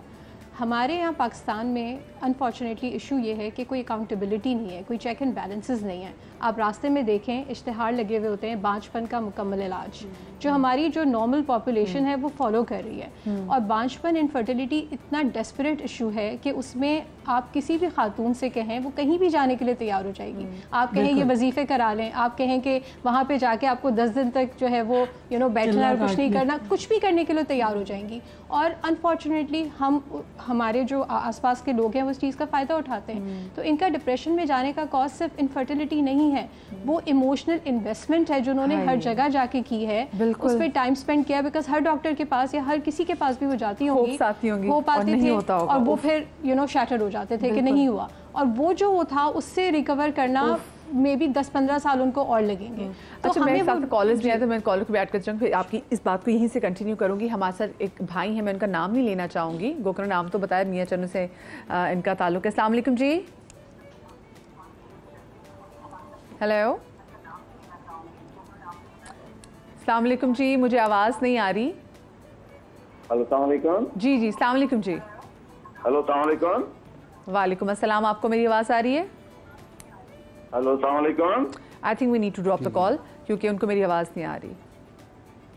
जी अच्छा, वहीं से कंटिन्यू प्लीज़ कीजिएगा। हाँ जी, तो मैं वही बात कर रही थी कि हमें उन चीज़ सारे फैक्टर्स पे, और उसमें मीडिया का बहुत रोल है। मैं हमेशा कहती हूँ जब भी मुझे इन प्रोग्राम्स में बुलाया जाता है तो पूछते हैं कि अच्छा जवाब बताएं क्या करें तो मैं कहती हूँ मीडिया, जैसे आपने ये प्रोग्राम किया तो हमारे जो हम ड्रामों में, हमारे एडवर्टिजमेंट्स में, instead of talking about all other things जिसकी इतनी इंपॉर्टेंस नहीं होती, हम इन चीज़ों पर बात करें, हम बताएं कि कौन से डॉक्टर्स हैं जिनके पास जाना चाहिए। तो इसके लिए मीडिया का बहुत इंपॉर्टेंट रोल है। हेल्थ केयर प्रोफेशनल्स का तो है, आई एग्री, लेकिन वो तब होता है जब लोग हमारे पास आते हैं या हम कम्युनिटी में भी जाके बात करते हैं। अवेयरनेस मीडिया से आती है, बिकॉज आपकी 75-80% पॉपुलेशन आपके फ़ोन, उनका जो है वो स्मार्टफोन्स, उनका जो है वो है जिससे वो सारे नॉलेज एक्वायर करते हैं। टीवी है, टीवी हर एक के घर पे है, वो जो है देख रहे होते हैं। तो मेरे ख्याल में मीडिया का बहुत इंपॉर्टेंट रोल है। आपके सवाल पे मैं आती हूँ कि IVF जैसे डॉक्टर सलवा ने कहा, उनको मैं अब उसको आगे करूँगी जी क्योंकि ब्रेक आ गई है। छोटी सी ब्रेक के बाद इस पर बात करते हैं, IVF ट्रीटमेंट के वाले से बात भी करेंगे, लेकिन छोटी सी ब्रेक के बाद।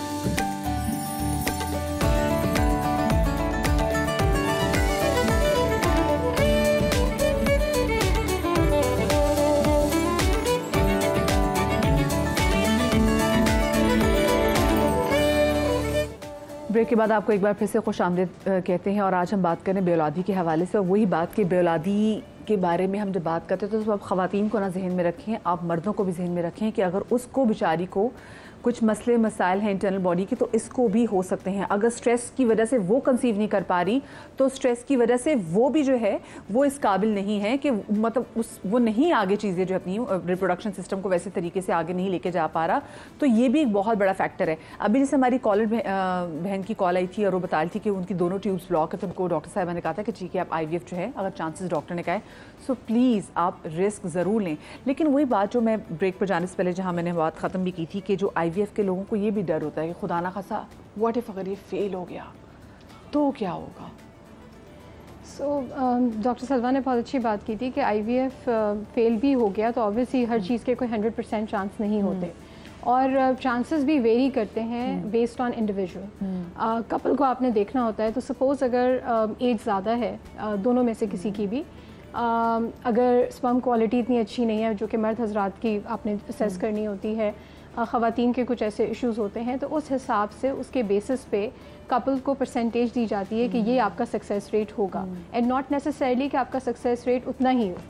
बहुत सारे लोग होते हैं जो कि 3-4 साइकिल से गुजरते हैं IVF के, बट वो फेल हो जाता है। तो it's a lot of emotional investment, it's a lot of financial investment, तो पूरी फैमिली ही इन्वॉल्व होती है। तो उसके लिए मैसेज पॉपुलेशन के लिए ये है कि IVF पे जब आप जाते हैं तो एक प्रॉपर डिस्कशन होना चाहिए जिसमें सिर्फ कपल्स आपस में बैठ के नहीं डिस्कस करते, डॉक्टर्स के साथ डिस्कशन होता है, जो है अपना पूरा जहनी जो है वो साइकेट्रिस्ट के पास जाना ज़रूरी होता है, क्योंकि वो भी एक प्रोसेस बहुत इंपॉर्टेंट है। बहुत सारे मैंने कपल्स देखे हैं, they go through a lot emotionally, तो वो अगर आप पहले से उसको डिसाइड कर लें तो ज़रूर बिल्कुल जाइए। और जैसे उन्होंने कहा था कि होप ही सब कुछ है, तो अगर उम्मीद है तो सब कुछ है। लेकिन ये कपल आपस में डिसाइड करते हैं कि बच्चा कितना ज़रूरी है उनके लिए। बहुत सारे कपल होते हैं जो कहते हैं कि नहीं, we don't want to go through this, हम अडॉप्ट कर लेंगे, हम क्यों करें। तो वो भी कपल का अपना फैसला होता है, डिसीजन अपना होना चाहिए जो आप ओन करें, जिसको बाद में आप रिग्रेट ना करें। और वो दोनों का होता है, वो एक साइड पे नहीं होता है, वो आप दोनों डिसाइड करते हैं। यस, जब वो नहीं कामयाब होता तो आप डिप्रेशन से गुजरते हैं, बट पूरा लाइफ ही लर्निंग प्रोसेस है। हम कितनी चीज़ें करते हैं, हम एग्ज़ाम देते हैं, हम बहुत सारी चीज़ें करते हैं, हर चीज़ में हम कामयाब नहीं होते। हम शादी करते हैं, शादी कामयाब नहीं होती है, इट डजंट मीन कि आप दोबारा शादी नहीं करेंगे, या कोई भी ऐसी चीज़ कि आप उसको लेकर अपने सर पे सवार कर लें। Life is a learning process. हो सकता है कि उसके थ्रू गुजरने के बाद, मैंने बहुत ऐसे कपल देखे हैं जिनका कामयाबी नहीं होती है, और बहुत ऐसे कपल देखे हैं जिनकी कामयाबी हो जाती है, तो बहुत सारे खुशी खुशी भी आते हैं। ऑल्सो ऐसे कपल्स भी देखे जिनके IVF अगर फेल हो जाए तो उसके बाद अरसे के बाद, when they are not even, उनको है ही नहीं, तो अल्लाह पाक उनको ब्लेस कर देता है। हाँ, अल्लाह पाक उनको, हाँ, वो नॉर्मली जो है वो अल्लाह पाक जो है वो उन पे ये अता कर देते हैं। हमारे साथ जी एक केस स्टडी भी मौजूद है, हिना जी। अस्सलाम वालेकुम हिना। वालेकुम सलाम। मैं चाहूँगी कि आप अपना मसला जो बयान करें यहाँ पे। जी, मेरी शादी को 7 साल हो गए, और ना जैसे मैंने 2 साल के बाद डॉक्टर के पास गई थी, डॉक्टर ने से तो उन्होंने जैसे मेरी रिपोर्ट्स वगैरह करी, तो उन्होंने कहा कि आपकी यूट्रस में ना पानी की थैलियाँ बन रही हैं, और जैसे ना मेरी पीरियड्स भी ना लॉन्ग टाइम के लिए अभी चलते हैं, जैसे ना 15 दिन तो लाजमी ही चलता है। और कह रही है आपकी राइट ओवरी है, उसमें भी जैसे ना प्रॉब्लम है। अच्छा, आपने बोला पानी, आपकी यूट्रस में पानी की थैली, आपने बोला सिस्ट। तो उन्होंने बीमारी का नाम बताया था आपको, एंडोमेट्रियोसिस या PCO, क्या बताया था? PCO बताया जी। अच्छा, ठीक है। अच्छा, क्योंकि हमने PCOS के वाले से बात भी करनी है, उसके बाद एंडोमेट्रियोसिस, ये भी एक ऐसी चीज़ है जिस पे हमने बात करनी है। तो आगा साहब, आप इस पे कुछ कहना चाहेंगे?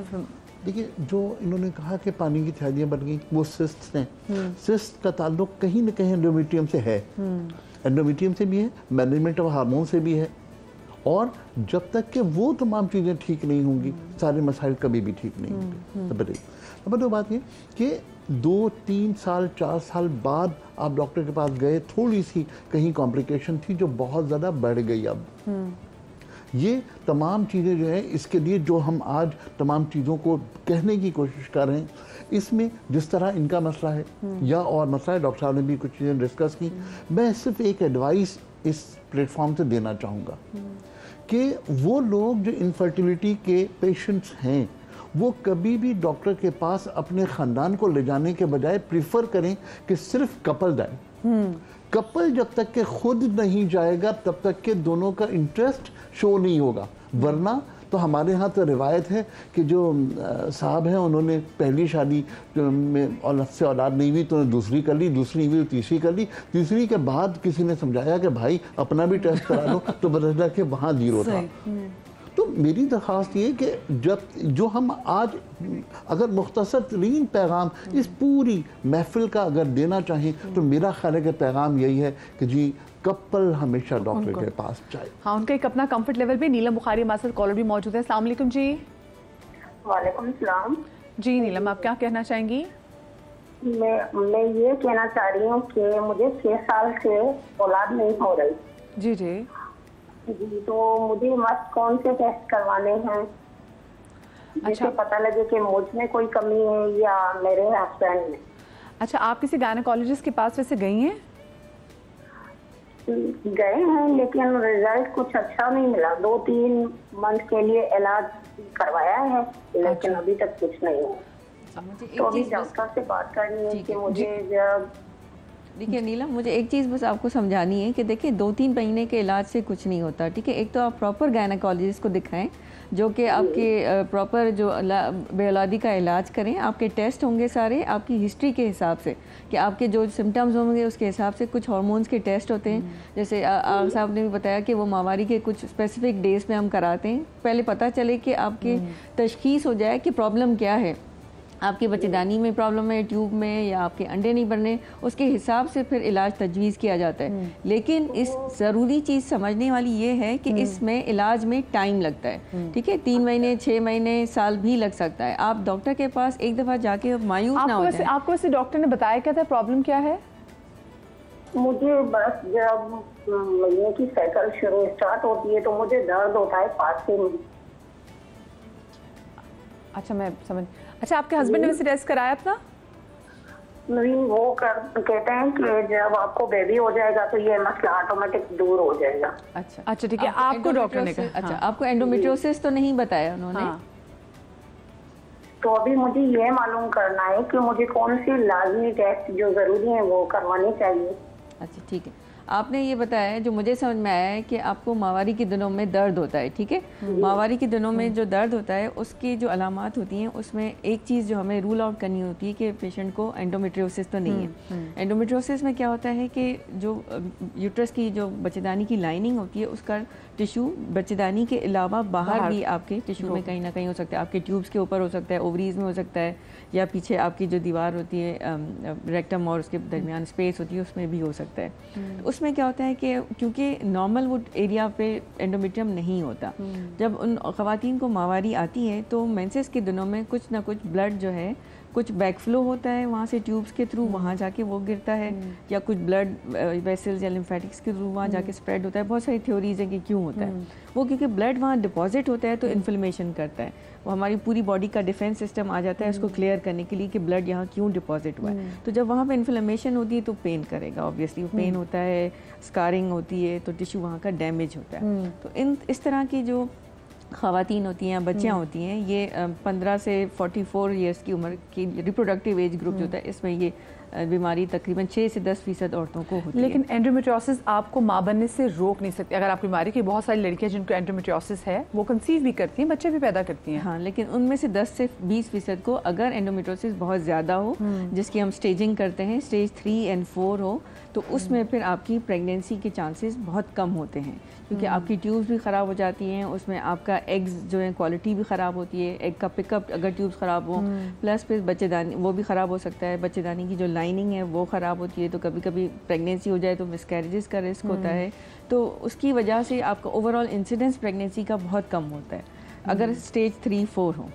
अच्छा, इस अगर एंडोमेट्रियोसिस स्टेज है एंडोमेट्रियोसिस, बिल्कुल इसकी तो स्टेजिंग अच्छा कि स्टेज 1 है। और एंडोमेट्रियोसिस जब मैं पढ़ भी रही थी उसमें था कि आपको आपके पहले सर्कल से शुरू हो सकती है और ये फिर आपको आपके मेनोपॉज तक रहती है, और इसका क्योर समहाउ अभी तक नहीं है, बट आपको उसको मेडिकेशन के थ्रू उसको ट्रीट करते रहना चाहिए। बिल्कुल, इस बीमारी क्योंकि एस्ट्रोजन डिपेंडेंट डिजीज़ है, ठीक है, आपकी बॉडी में एस्ट्रोजन तो औरतों को हर महीने बनता रहता है, हार्मोन है आपकी बॉडी में आएगा, तो आपको जब जब मेंसेस आएंगे आपकी डिजीज़ जो है ना वो प्रोग्रेस करती रहेगी, इसलिए इसको क्रॉनिक डिजीज़ कहते हैं।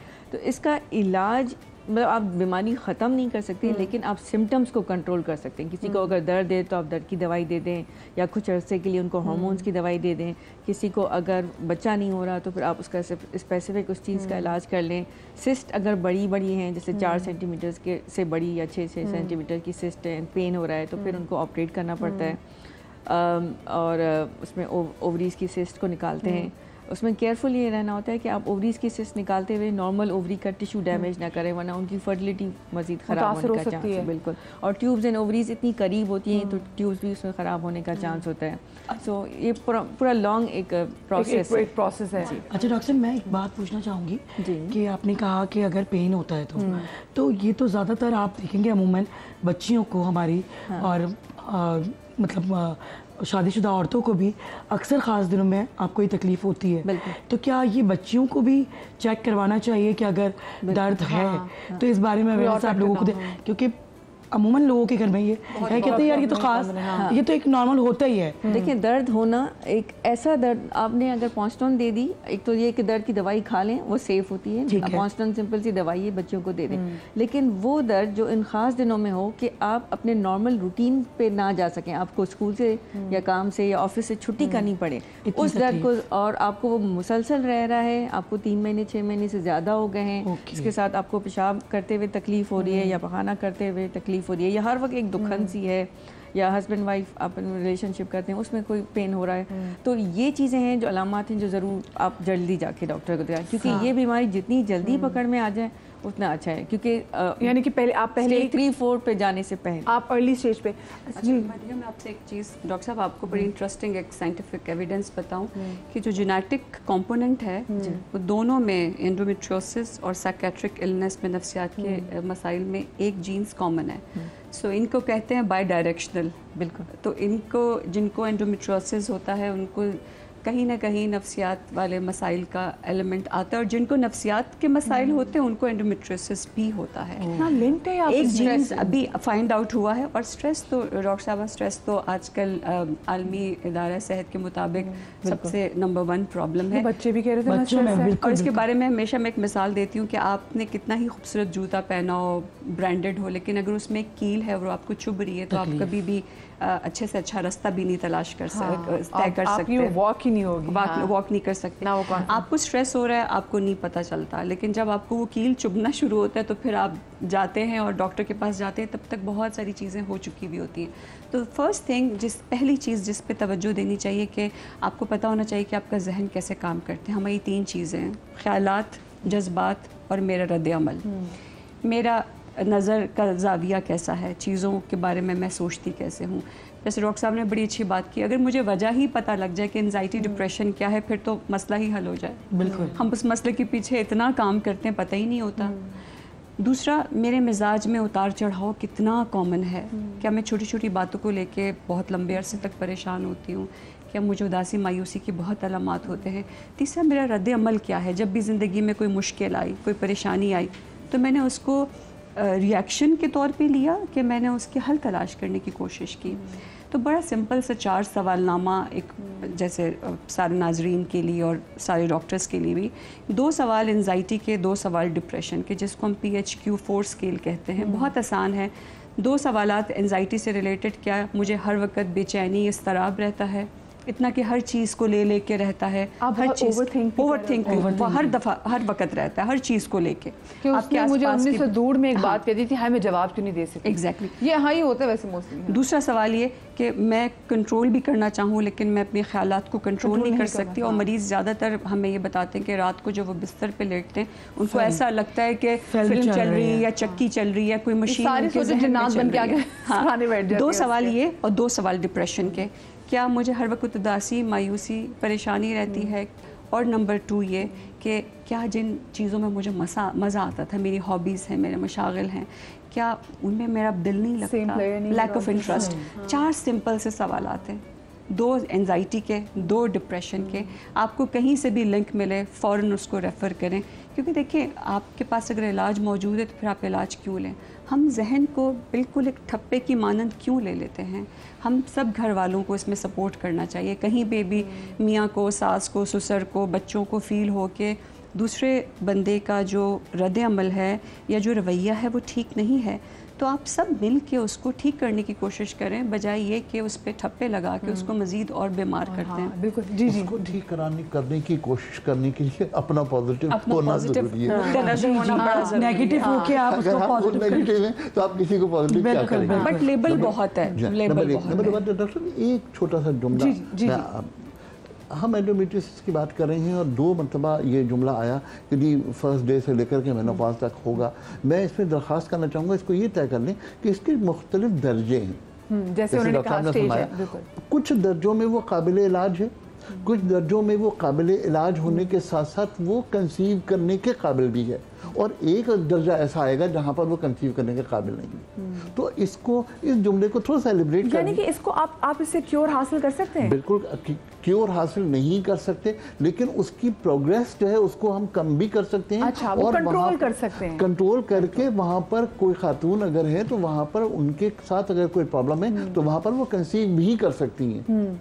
ये जुमला असल में मैं सिर्फ ये चाह रहा हूँ कि हम एक बहुत मुश्किल टॉपिक पे बात कर रहे हैं। हमारी तरफ से कोई नेगेटिव मैसेज नहीं जा रहा है। अच्छा, लेकिन मुझे बताएं, जैसे हमारी बहन भी बैठी हुई हैं और जो इनको जैसे कह रही कि इनको बच्चागानी में जो थैलियाँ भी हैं, ये आजकल ना, पहले टाइम में आगा साहब हमने इतना सुना नहीं था, बस शाज़ो नादर को केस बताते थे कि भी हाँ वो जो उनकी फुप्पो थी ना, उनको ये मसला हो गया था, भी हो गया था।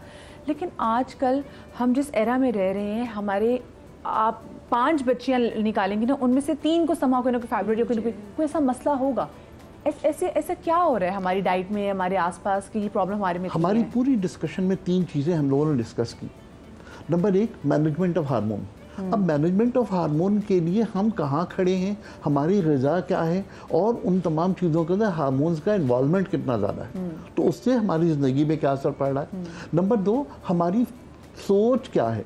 हम में से कितने लोग हैं जो किसी को मुश्किल में देखकर अपने पॉजिटिवनेस को बाकी रख कर उसको ठीक करने की कोशिश करते हैं। नंबर 3 हमारा जो दिन भर का, रात का जो हमारा मामूल है वो क्या है, लाइफस्टाइल क्या है। हम रात के 12 बजे क्या कर रहे होते हैं, हम सुबह 10 बजे क्या कर रहे होते हैं। अभी हम ये बात कर रहे थे कि हमारे पास जितनी भी कॉल आई रिमोट एरियाज से आई, इसलिए कि वो लोग जल्दी उठ जाते हैं। हमारे यहाँ जो मॉडर्न लाइफ स्टाइल वाले लोग हैं, अल्लाह का शुक्र है वो दोपहर के 2 बजे के बाद उठेंगे। तो बात है कि ये जो लाइफस्टाइल की तब्दीली है, ये कहीं ना कहीं हमारे फर्टिलिटी के पूरे मामलात के बुनियाद पर डिपेंड करती है। ये तमाम चीजें जरूर देखनी चाहिए। अच्छा, और दूसरी बात आगा साहब, हम लड़कियों को भी कह रहे हैं कि लड़कियों की लाइफस्टाइल, ये लड़कों की लाइफस्टाइल भी तो इतना असर पड़ा है, उनका भी तो रिप्रोडक्टिव सिस्टम उतना ही मुतासर हो रहा है उससे।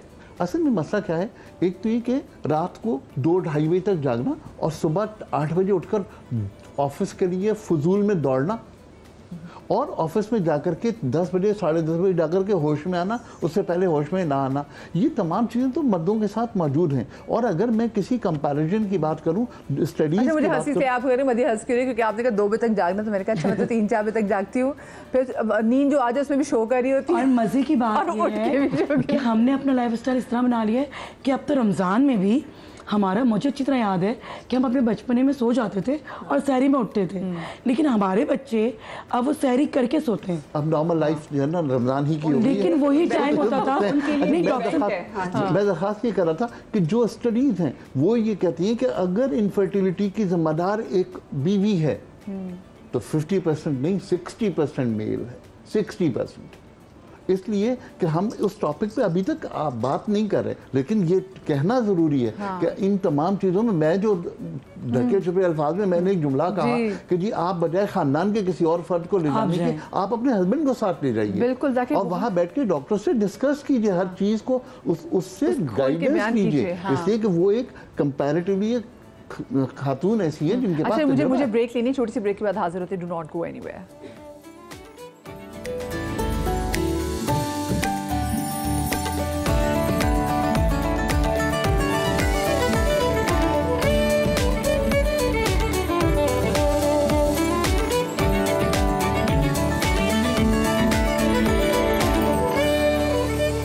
के बाद आपको एक बार फिर से खुश आमदीद कहते हैं। और डॉक्टर अस्मा, वो जो पहले हम बहुत सारी बात भी कर रहे थे कि लड़कियों में जो मसले मसाइल हैं इस हवाले से कि फाइब्रॉइड्स बहुत ज़्यादा हैं, और जो पहले हम शाज़ नादरी सुनते थे, इसकी क्या वजह है? और जो हमारी बहन हमारे पास बैठी थी उसका आपको क्या लगता है सोल्यूशन है? सो जो हमारी जो बच्ची बैठी हुई थी यहाँ पर, उनको फाइब्रॉइड नहीं, उनको बेसिकली सिस्ट बन गए थे ओवरीज में, और इसको हम कहते हैं अपनी ज़ुबान में पॉलीसिस्टिक ओवेरियन सिंड्रोम या PCOS या PCOS, आपने बहुत ज़्यादा सुना होगा। और आगा साहब ने बात की थी और बहुत सारे लोगों ने बात की थी कि, या आपने बात की थी कि हम पहले बहुत कम बच्चियों में देखते थे और अब बहुत ज़्यादा देख रहे हैं। उसमें 2-3 वजूहात हैं। एक तो ये है कि पहले बच्चियों में शायद होता भी था लेकिन अवेयरनेस इतनी नहीं थी, क्योंकि उसके जो सिम्टम्स, जो अलामात होती हैं वो इस तरह की होती हैं कि मुंह पे बाल ज़्यादा निकलना या बॉडी पे उन जगहों पे बाल ज़्यादा निकलना जहाँ नहीं होने चाहिए। अब बहुत हेयरी बॉडीज़ हो गई, बिल्कुल। अब हो गई हैं, शायद पहले भी होती थी। बच्चियाँ इतना कॉन्फिडेंट फील नहीं करती थी, या उनकी मदर्स कॉन्फिडेंट फील नहीं करती थी कि डॉक्टर्स के पास इस चीज़ के लिए रुजू करें। सो जब भी हमारे पास मेरे पास ख़वातीन आती हुई पूछती हैं कि पहले तो नहीं होता था, अब क्यों होता है? सो आई नो कि पहले, अब इसलिए भी होता है कि लाइफस्टाइल चेंज हो गया है, लेकिन पहले इतनी अवेयरनेस नहीं थी। पहले लोग बाहर नहीं आते थे इतना इन चीज़ों के लिए जवाब पूछने के लिए। इसमें दूसरा जो अलामत होती है कि एक्नी का होना, दाने मुँह पे ज़्यादा होना, और तीसरी अलामत ये होती है कि आपकी जो माहवारी होती है वो या तो इरेगुलर हो जाती है या नहीं आती है। तो ये 3 अलामत होती हैं जो बेसिक होती हैं, जिसकी वजह से ख़वातीन डॉक्टर से रुजू करती हैं। अब उसमें ये था कि पहले था या नहीं था वो हम जवाब नहीं दे सकते, लेकिन अभी ऑब्वियसली लाइफस्टाइल बहुत ज़्यादा चेंज हुए हैं। इसका बॉडी में इंसुलिन रेजिस्टेंस से बहुत ज़्यादा ताल्लुक है कि अगर आपकी बॉडी में इंसुलिन ज़्यादा बन रही होती है या इनफेक्टिव बन रही होती है तो उसकी वजह से भी होता है, जो कि मोटापे से बहुत ज़्यादा जिसका रिलेशनशिप है। अगर आपकी फैमिली में पॉलीसिस्टिक ओवेरियन सिंड्रोम है तो आपको पॉलीसिस्टिक ओवेरियन सिंड्रोम होने के चांसेस ज़्यादा हैं। अगर आपको बॉर्डर लाइन डायबिटीज़ है या मोटापा है, जैसे मैंने बात की है, तो इसमें लोग समझते हैं कि अगर हमें पॉलीसिस्टिक ओवेरियन सिंड्रोम्स हैं तो हम नहीं कंसीव नहीं कर सकते, बांझपन रहेगा, इनफर्टिलिटी रहेगी, जो कि कम्प्लीटली गलत कॉन्सेप्ट है। हमारे पास बहुत सारे PCOS के पेशेंट्स हैं जिनके 6 बच्चे हैं, 5 बच्चे हैं, इट्स जस्ट लाइक कि ट्रीटमेंट बहुत ज़्यादा इफेक्टिव होनी चाहिए। सबसे पहले अगर आपके पास PCOS आता है पेशेंट और उसमें जो है मोटापा है तो आप मोटापे को फोकस करें, बिकॉज अगर आप ओबेसिटी पे फोकस करेंगे, मोटापे को फोकस करें, फिर हम फर्टिलिटी पे बात करते हैं, क्योंकि यही ख़वातीन जब अपना वज़न कम करती हैं, जिसमें कि 15% भी 10% भी आप उनको एक टारगेट देते हैं, लेकिन 15% से कम पे कुछ फ़ायदा नहीं होता है। 15% इज़ द मिनिमम, ठीक है, कि जो आपका वज़न है उसका 15% तो कम करें। उसमें क्या होगा कि बॉडी में इंसुलिन रेजिस्टेंस बेहतर होगी, इंसुलिन जो बनेगी वो इफेक्टिव बनेगी और हार्मोन्स आपके रेगुलेट हो जाएंगे। चलें, अच्छा एक मिनट, क्योंकि हम बेऔलादी के वाले से बात करें तो एक फैक्टर को यहाँ पे डिस्कस करना बहुत ज़्यादा ज़रूरी है कि फिर वही बात कि हम ख़वातीन की पॉलीसिस्टिक ओवरी सिंड्रोम के हवाले से बात भी कर रहे हैं, हम ओबेसिटी के हवाले से बात भी कर रहे हैं, हमने एंडोमेट्रियोसिस को भी टच किया है। हम बंदों की अगर हम उनकी बात करें तो जो वहाँ पर मसले मसाइल इसको की बात करें, और एक वो फैक्टर जो कि आजकल बहुत ज़्यादा इन है जिसकी वजह से बेऔलादी बढ़ गई, वो जो स्मोकिंग बे इंतहा। अब आप किसी को बोले जी स्मोकिंग की वजह से भी प्रॉब्लम होती है तो कहते लो भी हमारे तो मामा जी जो है वो तो बहुत ही हुक्का पीते थे, बहुत सिगरेट पीते थे, उनके तो 11 बच्चे हैं। तो भाई डिफरेंट। और अब तो मैं देख रही हूँ कि छोटे छोटे बच्चे बहुत स्मोकिंग कर रहे हैं। अब जैसे हम बच्चियों की अभी से पकड़ रहे हैं कि अगर बच्चियों को कुछ ऐसी प्रॉब्लम होती है, कोई फाइब्रॉइड्स हैं, तो हम अभी बच्चियों का इलाज कैसे करें, बच्चियों को चिकन नहीं खिलाना, कुछ भी है, हम ये बच्चों का इलाज क्यों नहीं सोचे? तो ये लड़कों में कहाँ से इश्यूज आते हैं, ये भी तो बताएं जरा। Healthy lifestyle is very important. Smoking है, उसमें स्मोकिंग में निकोटीन कंपोनेंट, स्पेशली जो वेपिंग स्टार्ट हो गई है, बच्चे समझते हैं कि जिस धुआं नहीं है तो ये इतना हैजर्डस नहीं है, लेकिन उसमें निकोटीन की क्वांटिटी ज़्यादा है। सो आपका sperm count as well as quality भी तो अफेक्ट होगी ना। तो आप, और इसके अलावा हमारी जो एनवायरमेंटल टॉक्सिन्स कितने बढ़ गए हैं पोल्यूशन की वजह से, लेड लेवल हमारा बहुत हाई हो गया है। दूसरा, और हमें नहीं पता कि हम कितना गोश्त, चिकन, अंडे, इतने हार्मोन्स लगे हुए हैं, इनमें हम क्या क्या खा रहे हैं, क्या मिलावट का खाना ज़्यादा खाते हैं। हाँ, ये बाहर छोटे होटलों का खाना ज़्यादा खाते हैं, उसमें तमाम केमिकल्स होते हैं। डॉक्टर साहब जो फरमा रही हैं, इसमें मैं थोड़ी सी चाहूँगा कि थोड़ी ऐड कर दीजिए कि ये जो मावा खाने वाले बच्चे हैं, जी गुटखा, मावा, कितना केमिकल होता है जो बच्चों को कितना मुतासर कर रहा है, और इनफर्टिलिटी की एक बहुत बड़ी वजह ये भी है। एग्जैक्टली। अच्छा, इस प्रोग्राम को कंक्लूड करेंगे तो मेरे कुछ सवाल आते हैं। जी बिल्कुल डॉक्टर साहब। देखिए, हमारे यहाँ कुछ कन्फ्यूजन्स हैं, और ख़ास तौर से ख़वातीन में, वो ये कि ड्यूरिंग पीरियड्स नहाना चाहिए या नहीं नहाना चाहिए। अच्छा, ये सारी प्रॉब्लम इसलिए आई है कि आप नहाए थे, नंबर 1। नंबर 2 बात है कि अगर डॉक्टर साहब ने फरमाया कि अगर थोड़ी सी जाती हो रही है तो आप कॉन्स्टेंट खा लीजिए, उस पर इतराज़ है कि नहीं, वो क्योंकि ब्लड फ्लो करती है, फ्लो को कम करती है, लिहाजा कहीं ऐसा ना हो कि वो एक नई मसले खड़े हो जाए। ये वो 2-3 छोटे छोटे उन बच्चियों के सवाल आते हैं जो बहुत ज़्यादा नहीं जानती। इसका मेरा ख्याल है कि उस टॉपिक पे लोगों को बात करनी चाहिए, कहना चाहिए। बिल्कुल, आपने सही बात की। चाहे वाकई इससे कोई वैसे फ़र्क पड़ता है? आप पीरियड्स में नहाएं, बिल्कुल अपना हाइजीन का ख्याल रखें, ये बहुत ज़रूरी है। और जैसे मैंने कहा कि पेन किलर्स लेने से कोई नुकसान नहीं होता। सिंपल पेन किलर्स जो आपको, जैसे पॉन्स्टॉन है, इट्स सिंपल पेन किलर, आपके अगर फ्लो को कम भी करता है उससे कोई नुकसान नहीं होता। आप दवाई खाएं बजाय इसके कि आप सफ़र करें और पेन आपका इस लेवल पे बढ़ जाए कि आपको जाके, फिर लोग इंजेक्शन जाके लगवाते हैं, इतना ज़्यादा सीवियर पेन हो जाता है। तो ये दवाइयाँ खाने से कोई ऐसा, और अगर आपसे नहीं पेन सिम्टम कंट्रोल हो रहा तो डॉक्टर को दिखाएं, डॉक्टर की एडवाइस से पेन किलर लें फिर आप। और जैसे एंडोमेट्रियोसिस, जैसे हमने बात की थी कि उसकी तशखीस बहुत मुश्किल होती है, क्योंकि इसी तरह होता है कि या तो बच्चियाँ आपके पास बहुत लेट पहुँचती हैं क्योंकि घर के टोटके वगैरह, कोई गर्म पानी की थैली रख दी किसी, या एसिम्प्टोमेटिक भी तो हो सकता है वो। और एसिम्प्टोमेटिक तो पकड़ में ही नहीं आते वो। तो फिर आप जब इनको इनफर्टिलिटी के साथ इलाज करते हैं तो पता चलता है कि जी इतनी बड़ी बड़ी सिस्ट हैं ओवरीज में, या ट्यूब्स ब्लॉक हैं। तो अब रीज़न जब आप ढूंढने लगते हैं तब एंडोमेट्रियोसिस पिकअप होता है। लेकिन जो अर्ली एंडोमेट्रियोसिस है उसको डायग्नोज करना बहुत मुश्किल है। उसमें हिस्ट्री आपको टिपिकल मिलती है, लेकिन कभी कभी जब डिजीज़ बहुत अर्ली होती है तो अल्ट्रासाउंड आपका बिल्कुल क्लियर आ रहा होता है। फिर आपको एक स्टेप आगे जाके MRI कराना पड़ जाता है कि शायद MRI में कुछ आ जाए। कभी कभी बहुत अर्ली हो तो उसमें भी नहीं पता चलता। फिर जो आखिरी चीज़ रह जाती है डायग्नोस्टिक लेप्रोस्कोपी, कि आप कैमरा डाल के बेहोशी के अंदर एक दूरबीन की तरह से आप आपके पेट में हल्का सा एक सुराख करके उसमें डाल के चेक करते हैं कि आपको वहाँ पे एंडोमेट्रियोसिस के स्पॉट्स तो नहीं नज़र आ रहे, कहीं डिजीज़ अंदर है और बाहर अल्ट्रासाउंड इतनी छोटी है कि क्योंकि इसका पेन और डिज़ीज़ की सिवेरिटी और ग्रेडिंग आपस में मैच नहीं करते। बहुत दफ़ा पेशेंट्स को बहुत सारे सिम्टम्स होते हैं, लेकिन जब आप उनकी आप सर्जरी करें तो डिज़ीज़ अर्ली 1-2 स्टेज में होती है, जहाँ पे इलाज काबिल आसानी है और प्रेगनेंसी आराम से हो जाती है। और बहुत दफ़ा पेशेंट एसिम्प्टोमेटिक होते हैं, लेकिन जब आप उनको ऑपरेट करते हैं तो स्टेज 3-4 हो चुका होता है, जब ट्यूब्स ओवरी सब चिपक के डैमेज हो चुकी होती हैं। उस वक्त फिर इलाज करना मुश्किल हो जाता है और फिर प्रेगनेंसी का चांस बहुत कम हो जाता है। ओवरीज पर ये सारी डैमेज हो जाती है एंडोमेट्रियोसिस में, क्योंकि वो ब्लड जमा हो रहा होता है ना, उस ब्लड जमा हो के आपका नॉर्मल टिश्यू खराब हो जाता है। और फिर इसका सोल्यूशन फिर क्या फिर आपको सर्जरी के थ्रू आपको ये निकलवानी सर्जरी करके क्लियरेंस आपको ओवेरियन यंग पेशेंट्स में ओवेरियन सिस्टेक्टमीज करनी पड़ती हैं, उनको लॉन्ग टर्म हार्मोन्स पे रखते हैं ताकि उनकी डिजीज़ सप्रेस रहे और उनको पेन ना हो। अच्छा। और फिर ऑब्वियसली अगर इसमें एक अब तो नए ऑप्शंस, क्योंकि हमारे पास साइंस इतनी तरक्की कर गई है, तो हमारे पास एग फ्रीजिंग ऑप्शंस भी हैं, क्योंकि इसमें फर्टिलिटी इफेक्ट होती है स्टेज आगे जाके स्टेज 2 एंड अबव।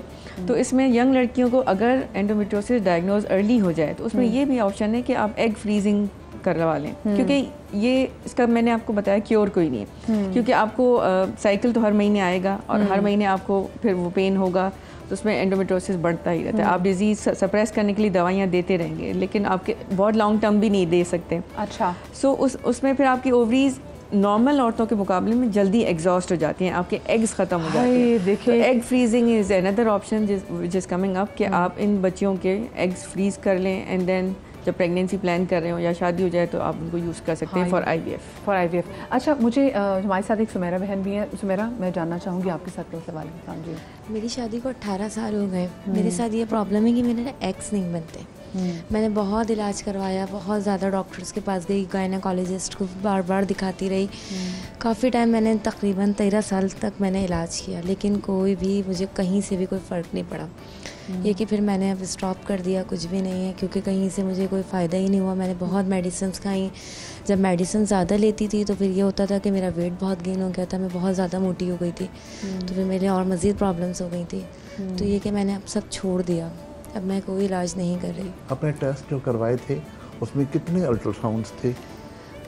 बहुत सारे अल्ट्रासाउंड थे। जब नए नए डॉक्टर के पास जाती थी तो वो कहती थी कि ये वाली रिपोर्ट्स आपके अल्ट्रासाउंड की ठीक नहीं है, फिर आप 2 महीने बाद आइएगा, 2 महीने बाद फिर आइएगा, फिर आपका नेक्स्ट करेंगे अल्ट्रासाउंड। फिर वो कहती थी कि ये मेडिसिन यूज़ करें आप। फिर वो किसी डॉक्टर ने आपको माहाना निज़ाम के 11वें दिन कोई स्पेशल अल्ट्रासाउंड करवाया? जी, उन्होंने करवाया था वो अल्ट्रासाउंड। उसमें आपकी ट्यूब ब्लॉक नहीं थी? नहीं, वो भी नहीं थी। बस उन्होंने यही रीज़न बताया कि आपके ना एग्स की प्रॉब्लम है, वो बनते नहीं हैं। आपके हार्मोन लेवल ठीक थे? जैसे जी, FSH है, AMH है, ये आपके मतलब किसी आपने प्रॉपर गायनेकोलॉजिस्ट को दिखाया? जी, मैंने बहुत दिखाया, मैंने बहुत बड़े बड़े हॉस्पिटल्स में भी दिखाया है सबको। अच्छा, तो एग बनने की इंजेक्शंस भी आते हैं, वो लगे थे कभी आपको? जो साइकिल के दिनों में 10-11 दिन डेली लगते हैं, डेली जो उन्होंने कहा वो भी लगे थे? जी, फिर भी एग नहीं बने आपके? अच्छा, सही। डॉक्टर साहब, आप कुछ पूछना चाहेंगे थे? क्यों जो नहीं, उस पर फिर यही है कि हमें जो है वो सारी हार्मोन की रिपोर्ट के बगैर तो हम उस पर कोई नहीं डिस्कशन कर सकते, बिकॉज जिस डॉक्टर ने उस वक्त देखा था उन्होंने ही तशख़ीस की होगी। तो अगर आप रुजू करना चाहें तो गायनेकोलॉजिस्ट, एंडोक्रिनोलॉजिस्ट से एक और दफ़ा रुजू कर सकती हैं, जस्ट फॉर सेकंड ओपिनियन, कि क्या चीज़ जो है वो सब तशख़ीस क्या हुआ था। बिकॉज ना हमारे साथ प्रॉब्लम यही है कि जब जैसे आगा साहब ने कहा कि कपल्स जाते हैं और इतने सारे इलाज होते हैं, एंड अनफॉर्चुनेटली अवेयरनेस भी है, एजुकेटेड लोग हैं, लेकिन शायद वो मैसेज कन्वे नहीं होता। एंड ये बहुत वरीसम बात है कि जब पेशेंट ने 11 साल लगाए या 10 साल लगाए, they don't know about the diagnosis. तो एक डायग्नोसिस पे रीच करना जो है वो बहुत ज़रूरी है, जिसमें आई थिंक हमें भी जो है वो उसकी रिस्पॉन्सिबिलिटी लेनी चाहिए एज हेल्थ प्रोफेशनल, कि जिन डॉक्टर्स के पास गई हैं अगर उनको अपना तशख़ीस ही नहीं पता है, बिकॉज कपल के लिए बहुत डिसअपॉइंटिंग है कि उन्हें तशख़ीस नहीं पता, भाई नहीं हो रहा है, क्योंकि बहुत सारे कॉजेज़ होते हैं जिसमें डॉक्टर सलवा को भी पता है, नागा साहब भी मुझसे एग्री करेंगे, जिसमें कॉज नहीं पता चलता, प्रेगनेंसी नहीं होती, IVF भी फेल हो जाता है, जो कि इडियोपैथिक उसमें आता है कि कॉज ही नहीं पता चला। मतलब दोनों साइड पे, ख़वातीन ने भी और बंदों में, बार बार बंदों को इसलिए करूँगी ताकि आप लोगों को ये ना लगे, जो मेरी बहन भाई जो देख रहे अपने शो के भी, शायद हम घर की खवातीन को आप मुड़ मुड़ के देखने लग जाए कि अच्छा भाई तू रीज़न है, नहीं भी वो रीज़न नहीं है, अपने आप भी रीज़न हो सकते हैं और क्या पता आप ही रीज़न हो। तो ये जो एग्स ना बनना, तो ये हार्मोन्स की साइंस में क्या चीज़ बताती है, क्या बड़ी वजह है? इसमें 2 लेवल्स पे प्रॉब्लम हो सकते हैं। एक हो सकता है कि आपके ओवेरियन लेवल पे प्रॉब्लम है, और हम समझते हैं, जैसे मैंने पहले बात की, कि सिर्फ ओवरी नहीं है। ओवरी को स्टिमुलस कहाँ से आता है, कहाँ से उसको फीडबैक मिलता है? उसको ब्रेन से मिलता है। हाइपोथैलेमस है वहाँ पे, और ग्लैंड हैं जो कि उसको जो है स्टिमुलस देते हैं कि अब आप हार्मोन बनाएं। तो ओवरीज जो एग बनाता है या जो हार्मोन बनाता है, जिसको हम ईस्ट्राडायोल या ईस्ट्रोजन कहते हैं, जो ख़वातीन का हार्मोन होता है, उसको स्टिमुलस यहाँ से मिल रहा होता है। और मदीहा, मैं इसी पे ज़्यादा फोकस नहीं करूँगी। तो जैसे आपने बात की, और मैं इसको दोबारा रिपीट करूँगी, कि ये मर्द हजरात में भी यही होता है कि जो उनका हार्मोन बन रहा है टेस्टोस्टेरोन, वो तो उस लेवल पे भी बन रहा है। तो मर्द हजरात का भी एक पूरा इन्वेस्टिगेशन है। इट्स नॉट लाइक कि वो गए, उन्होंने अपना बताया कि भाई मैं क्लियर हूँ, नहीं। वो पूरा इन्वेस्टिगेशन ये है कि या तो टेस्टिकुलर लेवल पे जो है फंक्शन स्टॉप हो सकता है कि हार्मोन नहीं बन रहा, या फिर ब्रेन के लेवल पे जहाँ से स्टिमुलस आ रहा है, जहाँ पे फीडबैक आ रहे हैं हार्मोन के, आप हार्मोन बनाएं, उस पर प्रॉब्लम हो सकता है। कोई ब्लॉकेज हो सकता है, मर्द हजरात में इन्फेक्शंस हो सकते हैं। स्मोकिंग पे हमने बात की, कि स्मोकिंग की वजह से सीमन क्वालिटी, स्पर्म काउंट जो इफेक्ट हो सकता है। It's not just active smoking. और मुझे बताइए, जो अभी से बच्चे जिन्होंने वेपिंग शुरू कर दी है, ये उनका आगे जाके कितना बड़ा मसला बनेगा? बिल्कुल, क्योंकि वेपिंग पे तो मेरे पास पेशेंट्स आते हैं, वो दावे होते हैं कि वेपिंग पे तो कोई वो नहीं है, वेपिंग तो बिल्कुल सेफ है। नहीं सेफ है। अब इलेक्ट्रॉनिक और वेपिंग पे भी बहुत ज़्यादा जो है वो हार्मफुल इफेक्ट्स आ रहे हैं कि उसकी वजह से क्या क्या है। It's not just active smoking, it's passive smoking as well. कि अगर मेरे घर में कोई स्मोकिंग कर रहा है, तो ना सिर्फ उसको वो असरात हो रहे हैं, जो घर में ख़वातीन जो स्मोक से, या बच्चे जो स्मोक से मुतासर हो रहे हैं, उनके बारे में तो हम बात ही नहीं करते। कि वो कहते हैं कि मैं तो बाहर जाके कर लेता हूँ। कितनी देर बाहर जाके करते हैं कि वो थोड़ी देर बाहर जाके कर लिए, फिर अंदर आ गई। तो आपका जो सारा है वो आप एक्सपोज कर रहे हैं अपनी फैमिली को। तो दिस इज पैसिव स्मोकिंग। बिल्कुल। तो ये दोनों चीजें और पैसिव स्मोकिंग तो भाई वो ज्यादा खतरनाक है, मतलब क्योंकि आपने तो बाहर निकाल दिया, लेकिन वो जो साथ बैठी उन्होंने हिल कर लिया। कसूर भी नहीं है आपका। हाँ जी, बात वही है ना कि जो एक शख्स पी रहा है, वो दरअसल अपनी सिगरेट पीने के लिए अपना सेटिस्फेक्शन कर रहा है, लेकिन वो अपने करीब बैठे हुए हर शख्स को मुतासिर कर रहा है। वो बड़ी सेल्फिश अप्रोच होती है जो स्मोकर्स होते हैं। अच्छा, इसके अलावा स्पेसिफिकली अगर मैं बंदों के हवाले से बात करूं, तो हमारे लड़के, हमारे भाई, इनमें ऐसे कौन से ऐसे मसले मसाइल हैं कि जिसकी वजह से बेऔलादी का जो मसला है वो और बढ़ रहा है और हम उसकी बात ही नहीं कर रहे? देखिए, हार्मोन्स का जहाँ तक ताल्लुक है, डॉक्टर साहब ने बड़ी वजाहत से बात की कि ये तमाम चीज़ें मेल के अंदर भी है ना, और मेल में जो हम FSH की बात कर रहे हैं, वहाँ पर कहीं ना कहीं कोई छोटा सा अंसर हर मर्द में मौजूद है। वहाँ पर मैनेजमेंट ऑफ हार्मोन अगर ठीक नहीं हो रही है, स्टिमुलेशन कंप्लीट नहीं हो रही है, क्वांटिटी कंप्लीट नहीं हो रही है, काउंट्स कंप्लीट नहीं हो रहे हैं, और उसका रैपिड लाइनर कंप्लीट नहीं है, तो इन तमाम चीज़ों को हाईलाइट करना ज़रूरी होता है। इसकी सही तौर पर डायग्नोसिस करनी ज़रूरी होती है। जब तक कि हम इन तमाम चीज़ों को हाईलाइट नहीं करेंगे, डायग्नोस करके सही अप्रोच के साथ हम डायग्नोस नहीं करेंगे, मेरा ख्याल है कि तमाम चीज़ें फजूल हैं। 40% की हम इतनी बातें कर रहे हैं, 60% की हमने कोई बात नहीं। अच्छा, मुझे ये बताएं डॉक्टर साहिबा, हम ये कह रहे हैं कि जी आप जब बहुत ज़्यादा सोच रहे होते हैं, नहीं मुझे भी कंसीव करना है, और आप इतने स्ट्रेस में आ जाते हैं, वही टाइम होता है आप कंसीव नहीं कर पाते। ये मैं लड़कियों की बात कर रही हूँ। तो हमारे, तो अगर यहाँ पे मैं मर्द को देखूँ जो बाहर कमाने भी निकल रहे, जो हमारे मुल्क के हालात भी हैं, तो ये हमारा मर्द ये भी बहुत ज़्यादा स्ट्रेस में है। मतलब हम बंदों के स्ट्रेस, बंदों की डिप्रेशन के वाले से बात तो इसलिए करते नहीं क्योंकि हमें लगता है कि जी बंदों की नर्व स्ट्रॉन्ग होनी चाहिए, भाई नहीं है, वो आम इंसान है, उसकी नर्व स्ट्रॉन्ग नहीं हो सकती। तो उसका भी कितना बड़ा रोल है इनफर्टिलिटी में बंदों में, जो हम स्पेसिफिकली देखते हैं। बिल्कुल, जैसे अब सब हार्मोन्स की बात कर रहे हैं, इसी तरह जो कॉर्टिसोल है, जो स्ट्रेस केमिकल है, वो भी एक हार्मोन ही है, और वो दबाव की सूरत में निकलता है। तो सर से लेके पाँव तक हर एक सेल को वो इफ़ेक्ट करता है आपके। तो जो आपकी आपके जो बाहर के जो मुश्किलात हैं, ऑफिस के जो मुश्किलात हैं, वो तो घर में पता ही नहीं लगते। उससे रिलेटेड जो आपकी परेशानी हर वक्त जहन पे सवार होती है, और जो आप ड्राइविंग इतनी जल्दी करते हैं, जो माहौल का एक असर है, शोर है, बहुत सारी चीज़ें, तो वो ज़ाहिर है आपके ओवरऑल फंक्शन पे इफेक्ट करती हैं। फिर आपकी जो lifestyle, maybe these are the reason which is making a man important. हम ये बात ही नहीं कर रहे, हम ख़वातीन पे बार कह रहे हैं कि जी वो उनके बड़े आराम से बांझ का वर्ड इस्तेमाल होता है, लेकिन हम मेल इम्पोर्टेंसी के वाले से तो बात ही नहीं कर पाते। और दूसरी बीमारियाँ भी, जैसे हाइपरटेंशन है, डायबिटीज़ है, बहुत सारी चीज़ें, कंप्लीट एक होलिस्टिक अप्रोच चाहिए होती है। जैसे बार हम इस बात को फोकस करें कि एक प्रॉपर तशख़ीस ही नहीं हो पा रही होती। और एंडोमेट्रियोसिस के बारे में ये कहा जाता है कि मगरबी ममालिक में 10 साल लग जाते हैं एक्चुअल तशख़ीस लगने में। पाकिस्तान में तो फिर आप इससे भी ज़्यादा लेट हो जाएंगे। आप कोई बात ऐड करें? यूरोप में टाइम इसलिए ज़्यादा लगता है कि वहाँ पर लाइन ज़्यादा लंबी होती है। हमारे तो निकलते ही नहीं है, हमारी लाइन बहुत बड़ी है। जहाँ तक वहाँ पर जल्दी दिखा सकते, बाहर जो लोग रहते हैं, जो मेल वहाँ रहते हैं, अकेले वहाँ पर जॉब करते हैं, आप यकीन करें कि वो एक कमरे में 6-6, 8-8 लोग रहते हैं। उनमें से अगर किसी एक शख्स को खाना पकाना आता है तो शायद वो मेहरबानी कर देता है और खाना पका लेते हैं, अदरवाइज वो सारे बाज़ार का कचरा खा लेते हैं। अब वो 11 महीने वो कचरा खाकर वो सारी टेंशन पाल करके आते हैं। 1 महीने के लिए उन्होंने घर में रहना है, उस 1 महीने के अंदर 11वां दिन कब आएगा, 20वां दिन कब आएगा, किसको पता, किसने उसकी इम्पोर्टेंस जानी है। ये छोटी सी बात मैं इशारतन कर रहा हूँ कि ये जो दिन है ना, इनकी कीमत क्या है और उस कीमत के लिए हमको पे फिर कितना करना पड़ रहा है, इसलिए कि अगले साल फिर मौका आएगा, उससे पहले नहीं आना। और वहाँ पर जो जिस स्ट्रेस के साथ काम कर रहे होते हैं, सुबह 7 बजे घर से निकलते हैं, रात को 12 बजे घर वापस आते हैं, बिल्कुल मुसलसल मेहनत कर रहे होते हैं और शदीद धूप में 52 डिग्री में 50 डिग्री में उनको छुट्टी नहीं मिलती, वो रोड पर घूम रहे होते हैं।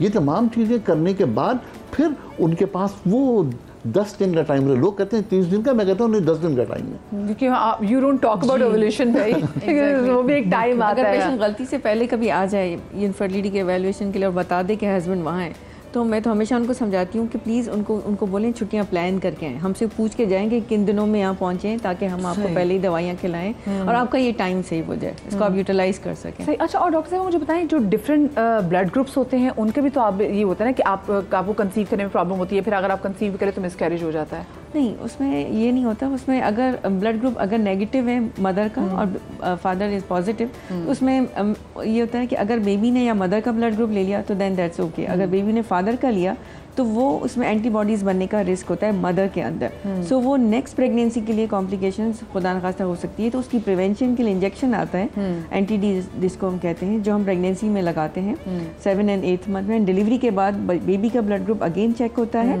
और अगर बेबी पॉजिटिव बॉर्न हुआ है तो मदर को फिर इंजेक्शन लगता है। और अगर कोई मिसकैरेज हो जाए तो फिर हम एडवाइस करते हैं कि मिसकैरेज के बाद भी ज़रूर इंजेक्शन लगवा लें with in 72 hours of miscarriage. अच्छा, ये बहुत ज़रूरी है, लेकिन ये चीज़ें आपको तभी पता चलती हैं जब आप एक्चुअली डॉक्टर के पास जाते हैं। जी, मतलब देखिए जो डॉक्टर है ना, इन्होंने पढ़ा इसलिए होता है क्योंकि ना ये समझ सकें पूरी साइंस को।